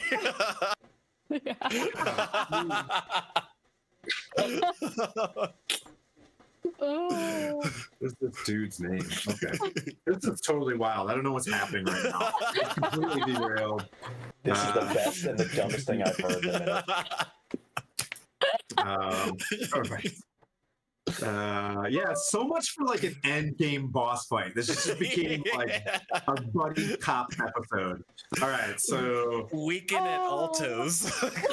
Yeah, Vespera, it's your turn. The ogre steps back all bloodied, and he's just like speaking in giant to somebody down the hallway, and he's like pointing. He's like, overseer, he's mad at us. I don't know, his friends are mad. Who are they? At that point, I am going to Eldritch Blast the ogre. Okay. Welcome. Welcome. None of what you guys are doing makes sense. This is great. So, 21. That hits. All right. And then a 12. I don't think that hits. That misses. Okay. Oh, wait. That hits an ogre who's just a big tummy. That hits. Okay. So first one's gonna have an extra 4 damage of cold. Okay. That is 7 points on the first Eldritch Blast. Okay. And then 8 points on the second one. All right, so you kill that ogre, who's like, I don't know, bam, bam, bam, just gets like water things, and it falls over as well. Oh, that's so great. Great. It was great.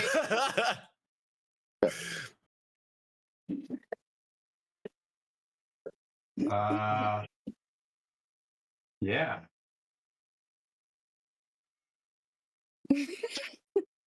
Mirren, what do you want to do?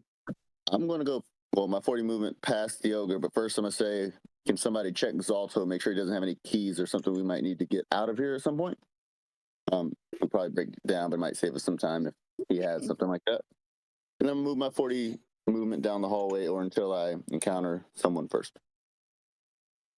Because obviously staying here is no longer an option. You don't want to Wait. Wait. You're good. Stop, let Mira. me. Yeah, wait. Let me use Duke Zalto to go ahead and be like, anybody come in my territory. Guess what happens? Are we gonna try and go backwards and take the rope out then? Because at some point, if you plan to be the regent, king regent, or even the Duke of Ironslag, you're gonna have to send either your dwarves here to take care of this. Oh, or no, we are going to take everything out. It's just that where we are at the moment, if they run around the corner and they get absolutely smacked to hell, that's a bit safer than us going out there.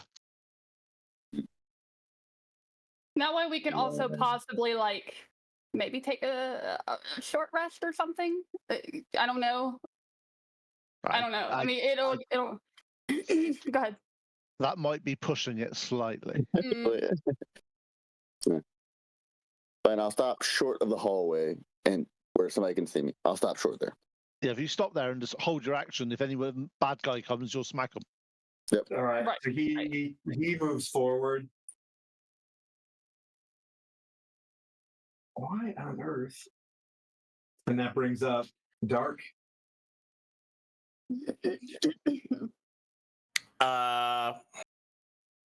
So there's no new enemies? Not that we can Not see yet. at the moment. Okay. Interesting. There is no treasure on Zalto. The way they write this. Well, nothing at all. Duke Izzy. What about that? Someone said to search the real Duke Alto to see if he had keys on him or something, or some kind of. Yeah, I said that if while you guys are back there, make sure if any doorways or something we encounter, he might have a key, but if not, then no. Okay, I'll just jump back there and rummage through his things. Well, you don't find anything of significance other than his giant armor. There is a person inside of his maul. Oh yeah, the guy. Oh, oops, we forgot the gnome. Or the or the dwarf. Oops. I sound dizzy. Is there any way to open it? Are there like latches, or is it just like It's locked. Yeah, it is locked, but it's nothing like a attackable lock? around. Yeah, so he's got a key on Zalto. This is interesting, the way this is written. Either he has a ring on him. You do find a ring. What's the ring? a giant ring. Yeah, something you have to do an Arcana check on. You know the rules. You know the rules, and so do I. Well, I'll get the key and the ring, and then You want to unlock this guy? Yeah, like unlock him. Okay. So he can release. He gets out. He's just super dazed for like the first little bit. He's been rumbled around in there for a while. Easy, buddy. You can wait in the prisoner areas with the other people. Might be safer. He walks in there. Point.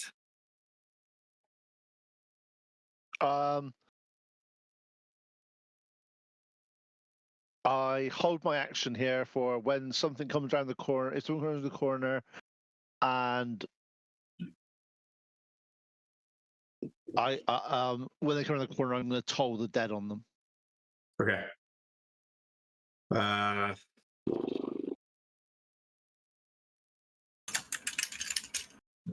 right.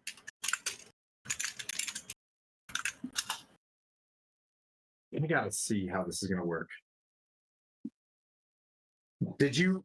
Okay, it's Vespera's turn. I want to see. Yeah, Vespera. What do you plan on doing? Am I still in like the cage area? Is that where I'm at? It's open. Okay, yeah. I'm gonna come out, and I'm going to move just short of the turn, and I'm gonna get the fake Duke Zalto to go out into the opening, and basically make it look like that. You know, they didn't listen to orders. This is what happens when you don't listen to orders. Don't cross me. Don't come back here. Give us some time to prepare just in case. And you're gonna hold him there? Yep.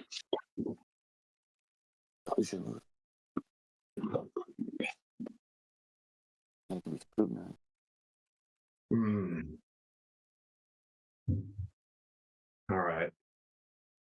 I like this. I can't hate this. This is pretty good. It's kind of okay. All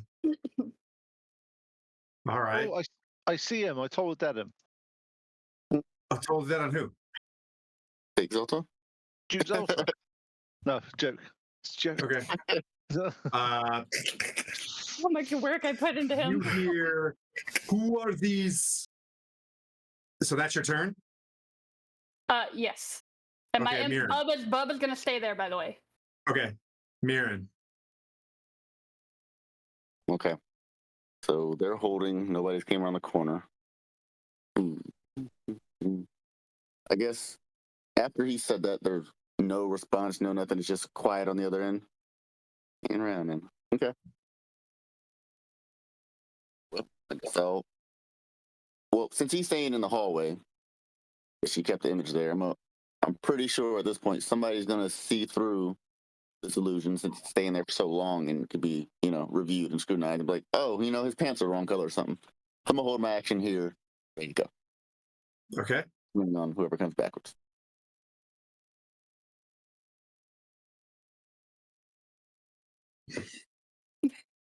All right. Roll your deception check, All right. which has been pretty high. You've been rolling like insane. That is 23. Oh my god. You really had charisma, huh? Yeah, my bonus is my bonus is +8 on deception. Okay. You just hear, oh, why are you mad? Why am I? Kill the ogres? They didn't Who's listen. going to watch the dwarves, Duke? Get new ones. These didn't follow orders. This is what happens when you don't follow It is orders. difficult to run this operation if you're going to kill the manpower. You hear him yell backwards. I'm Duke. What I say goes. Okay, that worked for that round. He's like just kind of frustrated. Okay, let's see how this goes. Dark Mirren, guys gonna hold? So one round sounds like he's about to cause an anarchy in his own establishment. Oh, and then you hear him. Yeah. Okay, that's how it works. Okay, Dark, and then Point. What do you get? Or Point. Mirren, Dark. Yeah. I'll just jump back and hold. Okay. Yeah, I said he worked for that turn. I don't see what our. Okay, can I speak now? Because then is the other ogre or whoever he's talking to, since I don't know who it is, far enough away that if I was to speak to this bear, they could hear me. I think if I can do a perception check on that. If they You can hear him. Yeah. No, if I was to speak, would they be able to hear? That's what I want to try and figure out real quick. Yeah. Before I start speaking out loud. I mean, no, you could. It's still like you hear this large crank on the inside of this room. They're yelling loud to talk to each other. All right. Like it's pretty chaotic and loud still. I'm gonna look back and be like, "Are we gonna try and get your fake Zalto to walk us through? Or are we just delaying enough to eventually kill him? What's happening here? Because I could go and hit him real quick and kill. Trying to see what our plan is. Do you want me to see how far I can take Duke Salto? Is that what you're saying? Or what are we having him sit there in the corner for if we're not going to go that way? I'm trying to see what our plan is. If we're just going to keep trying to delay somebody coming this way, or are we going backwards, or what? Mm. This will only hold for so long. I'm probably going to have him come back in. And then... You could go out there and say, "Oi, you, follow me." And then... Oh, yeah. Oh, okay. So Duke Zalto is going to go and pick out two or one person and be like, "You new guard, you follow me."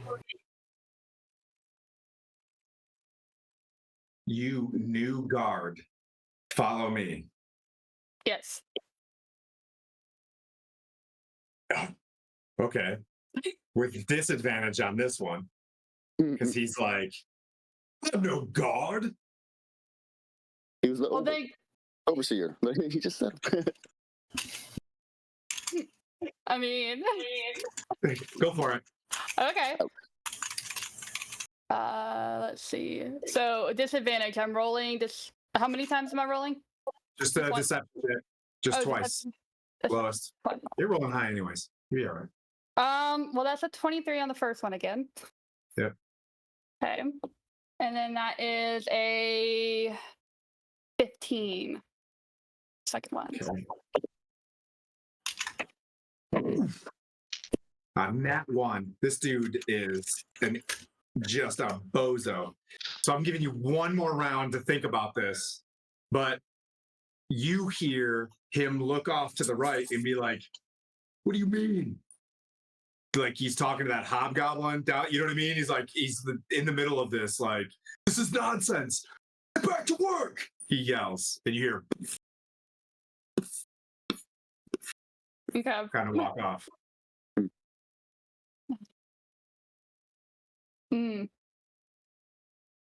Like I can't really see. I can't see who's out there, so I can't like point at who's I guess lower on the totem to tell to come and guard.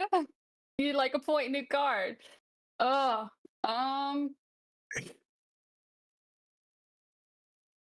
You do hear him yell, I need more ogres. Yeah. Okay. I basically yell, I just demand more ogre guards. And I guess see if any of them come up, or if there's any around, see if one or more comes up. Okay. I only need two guards. No more than that.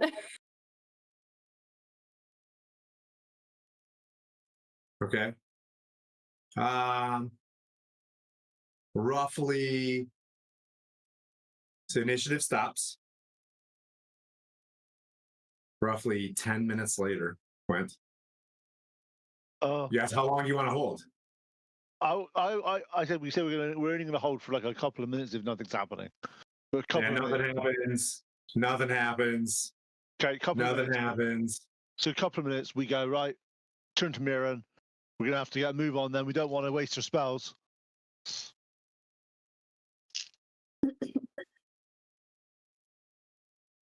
And we start to go forwards. Okay. All right, who's going first? Because we're going to start initiative over. Do you want to use your imp to see what's going on in that room first? Invis your imp. It's already invisible. Yeah. But I believe if she wargs through this thing, she has to concentrate, which will drop her major image. Well. Or is it bonus action to look through? I don't think so. Is it? It's an action. It's an action to look through, but I don't think it's a concentration. You're right. Yeah, it's an action. How long is your major image last? It only lasts 10 minutes. Okay, so major image. Yeah. Before he goes away, he goes, all right, you die. Okay. And he's like, what? You hear it in the hallway, like in giant, like, what are you talking about? You really need to relax, man. So I'm gonna get Bub to move forward. I'm gonna look through his eyes. All right, you see a gigantic wheel in the center of a room moving what appears to be the apparatus that moves the chain. And it's got roughly like 10 dwarves and 10 humans, elves and stuff like that on this huge Conan wheel, like moving around. There's only, you see this hobgoblin arguing with the overseer and shaking his head about going back into the room. And then he points up this, up to the gantry. Like it's not like a gantry, but there's no stairs down to it. And just starts like, shaking his head, and he's like, he begins to like walk back towards you guys. So this hobgoblin's sitting there. Okay, so I relay that to my party and tell like basically we have company coming, so be prepared. Yep. I tell him like what else I see through Bub's eyes, and just I guess get ready to pounce basically.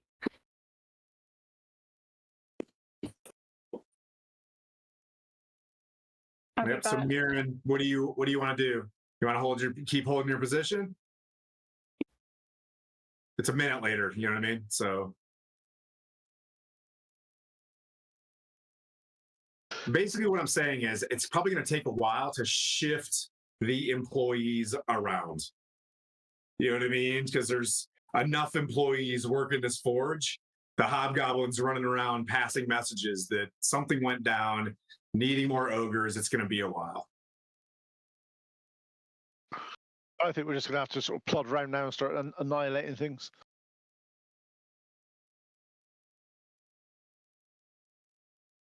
Mirren, you're muted, buddy. I don't know if you were like giving me a master plan.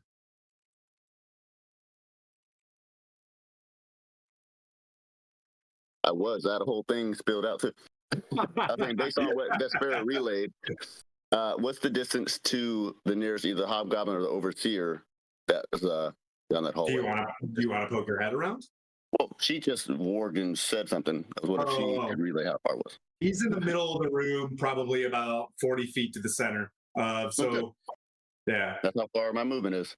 Well, no, so it's about 40 down the hallway, 40 to the guy. Okay.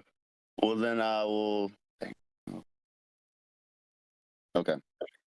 Because he's basically having to now pull security on the wheel because the dudes who were pulling security on the wheel on the prisoners are now dead. Yes. Okay. Cool. Well, then I'll go my 40 movement, and wait till some enemy does something. In the meantime, and hold my attack in case somebody wants to come this direction.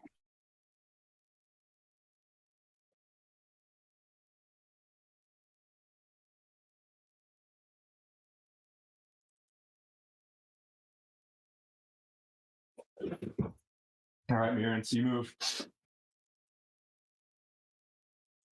roughly here. Okay. Members are Exalto is dead back there. So you see this giant kind of in the center of the room, looking right back at you as you run up. But interestingly enough, he just kind of looks at you. Do you speak giant? No, I don't. You hear Vespera. The Zorlorn are back? What is this? What is this about? Why are the Zorlorn killing the ogres? I break down their whole thing for Underdark. So that brings up. So you're holding your spot there. He's just staring at you. Yeah. Tell him Tiago hates all of the fire giants, and you should go tell everybody everywhere. He's got to translate that to you. Dark. Okay, giant. I don't speak giant. Never mind. So Dark.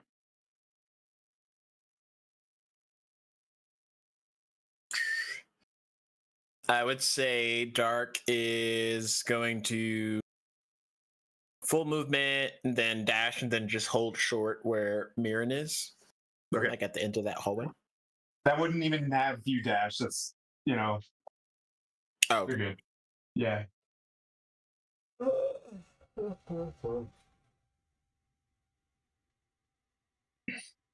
In that case, action dodge. Okay.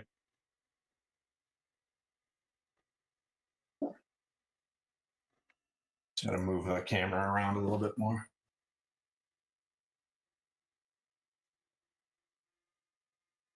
What?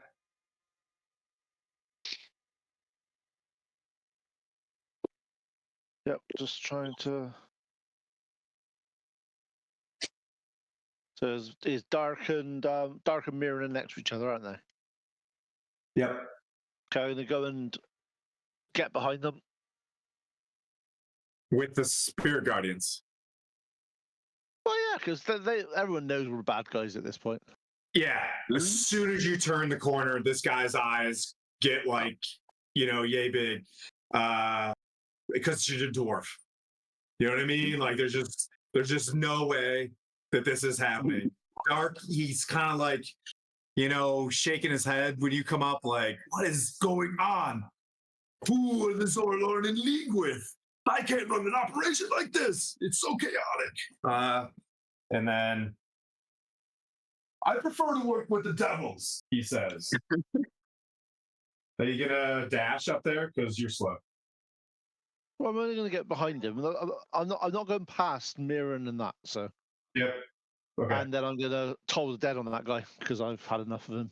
Oh, dokie. Thank you. All right. Fail. I'm only on D8 though on this one because he hasn't been hurt yet. So, but that's an amazing roll. So psychic damage from Vespera. He's been emotionally hurt. Yeah. He's like, is he had doesn't know what to believe anymore. No, he hasn't. I was kidding. All right. 15, Sorry. 15 necrotic damage and 8 radiant. All right. Thank you. Boop, boop, boop, boop. 23. All right. You hear him like, oh, but it doesn't really. It's so loud in this place still. You see these, the dudes that are just like moving this wheel around. Sorry, the wheel's a lot bigger. We don't have that much of a budget here, but and time, time also. That brings up the hobgoblins just cruising around, and then that brings up Vespera. You guys did a good job, by the way. Going left was important. Left was Vespera gets the MVP for this one. Oh, all right. She's going to move forward Okay. as well. Okay. You want to get to blasting? Yeah, if I can. All right. There you are. All right, I'm gonna Eldritch Blast him. Let's see that. Ooh, I rolled a nat 1. I'm gonna use an inspiration. Reroll. Roll your damage on. No, she's using her proper inspiration. Oh, okay. Okay, so that's just a reroll, right? Yep. Okay. Ooh, I like that one better. That is a 28 to hit. Okay. The hits. For the first one, and then an 18 for the second one. Both hit. All right. First one's gonna do some cold damage, and that's 8 force damage on the first one, and then 14 force damage on the second one.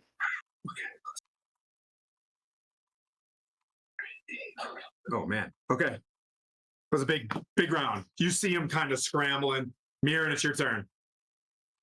Yeah, I'm gonna move my remaining 40 to get to the center where he is, and then clean up with the giant Slayer longsword with both attacks. That'll be a dirty 20 to hit. Hit. And then a 27 to hit. Both hit. Yeah. Damn, that's high. How you doing, Pete? Yeah, Getting sleepy, buddy? Is it happening? Yeah, sorry. Yeah, I forgot. Yeah. So that'll be 20 slashing damage, and ogres are not giants, I believe. I'm not doing it. That's a giant. That's a fire giant. Oh, it's a giant. Oh, then yeah. He fixes. Yay. And then that's real low. How did 3 of my 6s get 1s? All right, so 3, 6, and then 6. So 6 additional slashing. So 26 slashing total, and then 2 DT 15s on ego prone or not. Okay. Also, just to let you know, Mirren, ogres are classed as giants. Okay, cool. Well, and he passes both. Sorry, they're really strong. No, he's good. Okay. Dark. I just kept the same initiative, guys. Sorry. It keeps it simpler. It's all right when we rolled really well for this initiative. We're fine. We're happy with that.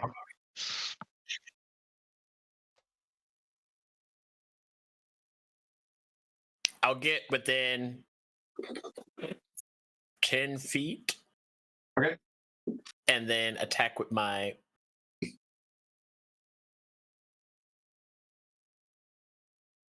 pike. Okay. Oh, nat 20 for the first hit. Nice, dude. Ooh. Where's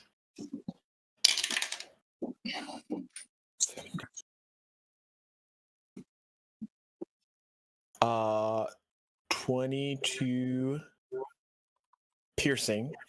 Jeez. You guys have done 94 damage so far. And He still All right. isn't down. I That's, know. that's what's insane. That's second attack. Why you said he wasn't a guard? He's like, I got more HP than that. Like, come on. 19 to hit. hits. Okay. 13 more piercing.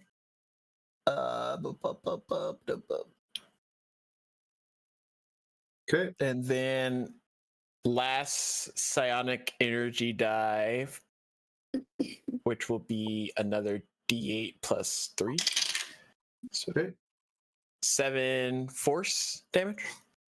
Okay. Yep, that should be it. All right. The giant's turn finally. And like turns left and runs towards these double doors. You get an opportunity attack. I need sentinels so bad. Yeah. These running little. 25 I to hit. know these Wait. cowards. I get an opportunity too because I can still Your reach. attention. Yeah, he's within your reach. 25 to hit for that. And, Oh! You're Another- lying. I roll another nat 20. Yes! Let's go! Started from the bottom. Okay. Heck What'd you get? yeah. Man. 13 slashing. Okay. And then if he goes prone or not for DC 15. I rolled. He's good. Yep. That's it. Another 23 piercing on top. So he's just shredded, rips open this door, runs in, and you see these cages chocked full of hellhounds. He rips out, he just goes open and slides open one cage as he's just like, to these dogs. Huh. That brings up Twent. I'm gonna run in the room. Behind Alright. behind mirror and that, obviously, because I've got little legs. I hate cameras. Little legs. Ah! Ah! You know, sudden Twister comes out of nowhere, takes the camera with it. Oh my goodness. Seeing where the giant went, can I run as close as I can to that doorway, or being on the side, being obviously to the side of the doorway?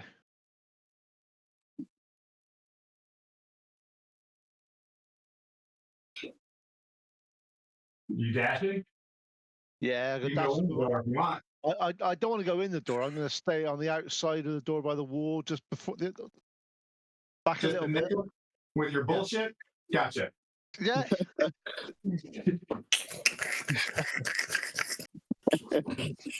Yeah, All right, go. I'm using tactics. Yeah, gotcha. Go for it. Anything that's in there that is even in my thing, wisdom saving throw. Yep. Oof. We got one dog. They all fail. Oh, that's a good roll as well. Hang on. 26 radiant damage. So the giant dies. He was managed to open up just one half of the cages. So 3 dogs got out, but you damaged that one. And the dogs run out. They're all charged. They've Make all a been- dex save. What? Just chill. Chill. Was the 3 dogs that are chasing? Are they the ones that got hit by my? Sure. Just asking. Yes. They're all Just, hit. just asking. So you want me to do some deck saving throws, yeah? 3 deck saves. I'm Good really sir. good at decks. Watch me do really well on this. I swear, Tim's eye is twitching. Every time you talk. Okay, 15, 12, and 5. And 1 failed. Oh, okay. Oof. Okay. But so the 3 dogs come out. Let's see. So I need to know the damage they're doing each individually, please, because I need to do some constitutions. okay. The first one, we'll do the full damage one.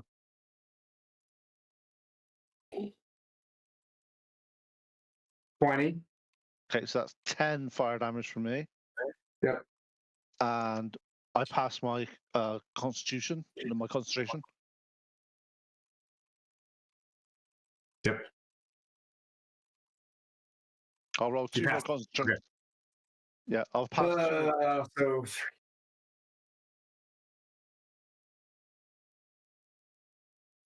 So 22, so 11. Yeah, I passed my concentration on that one. Yep, so 5. So, but if actually it's 5 because this is your half damage one. Yeah, okay, 5. So you only took 5 on that one, and this one is 10, 17, 18, So but 9. halved. So 9, then halved again, right? So 4. Yep. 4. Yep. Lots of dog breath on that one. And I passed my thing. If that was their turn, they've got to do another wisdom saving throw.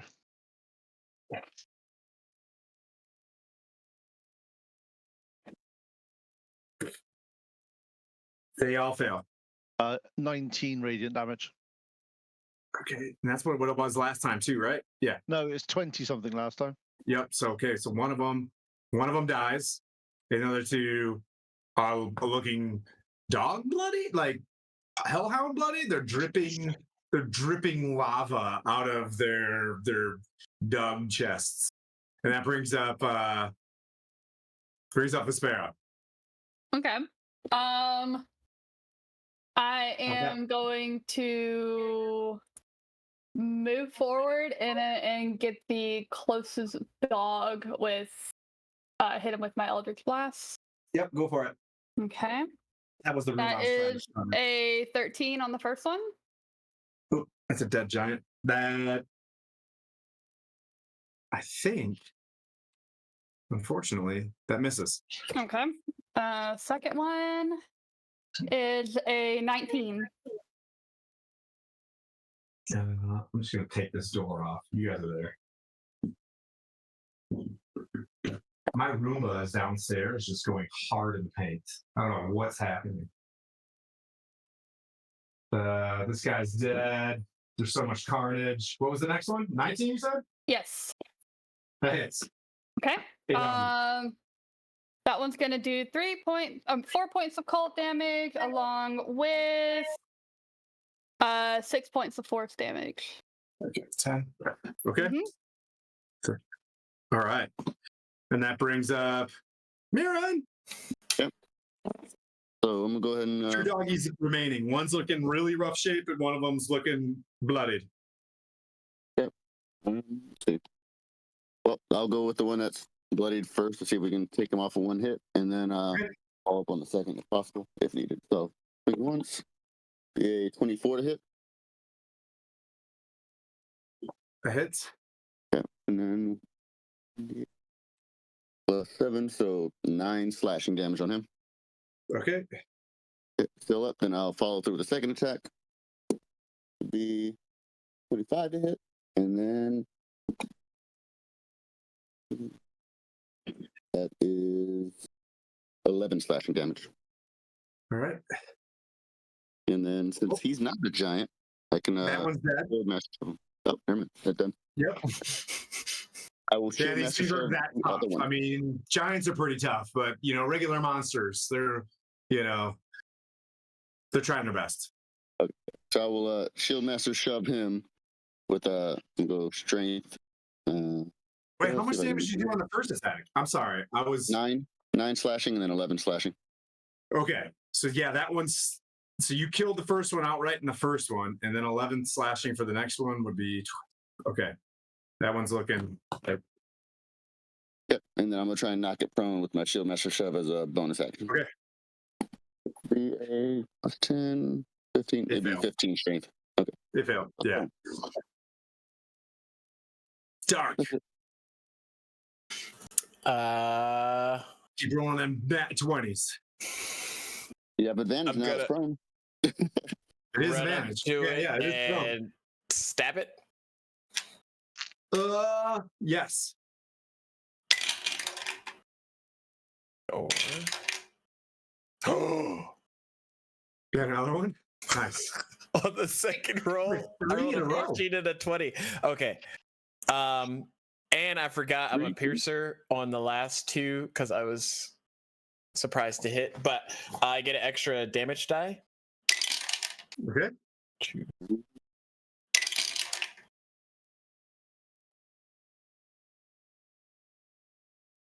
29 for that attack. Piercing. Dead. Yes.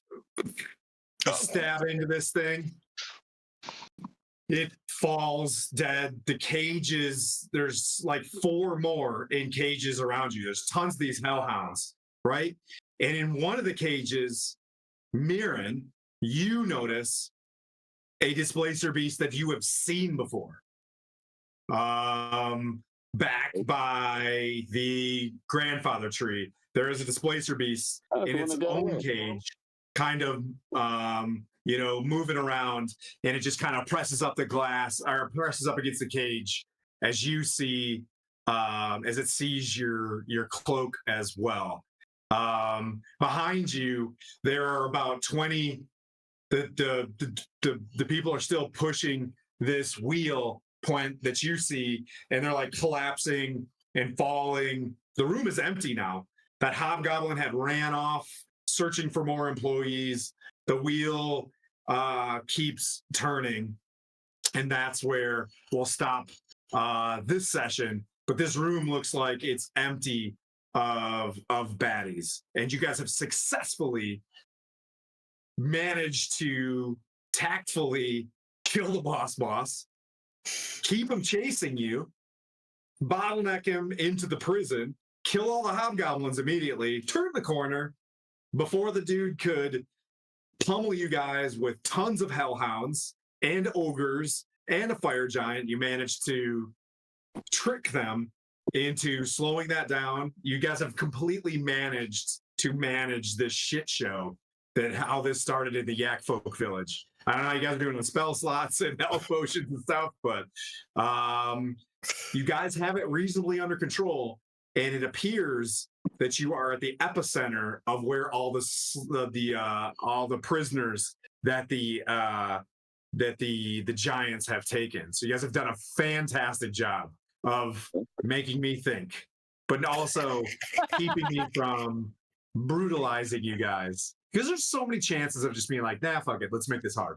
You know what I mean? But you guys have done such an amazing job of like managing the tide. Vespera, definitely MVP coming into this thing with the major image. That could have been shitty with 7 hellhounds blowing fire down that hallway. But yeah, congratulations, dudes. Let's see. Congrats, everybody. Yeah. We didn't die. Way. So far. Yeah, if you're I'm sorry. What is your god theorem of Hieronius? Is it Hazay? What is it? Oh, Huzzah! Yeah. But yeah, we'll raid into GaryCon if you guys want to hang out. Everybody stay in the channel so we can get, a decent sized raid into GaryCon live. We will be playing, let's see, I'm recording for Castleton next week, so that'll play probably the week following. And then I played in Lichyard. Is it Lichyard Games? On Tuesday night. So if you watch I believe it's Lichyard Games. and I'm sorry if I'm butchering it. And then we're back on for Greyhawk on Thursday night with DM Jeremy. He just pummeled us, and now we're getting yelled at by a beholder. If you guys think this was hard, oh my god.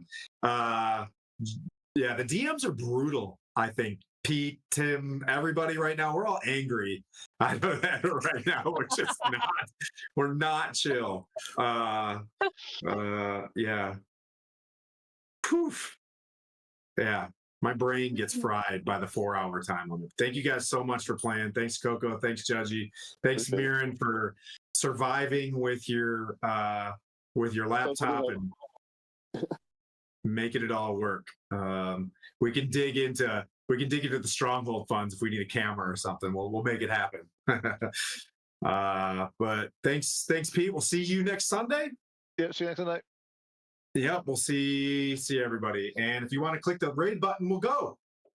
We'll do that now. We'll see everybody later. Bye. Bye-bye.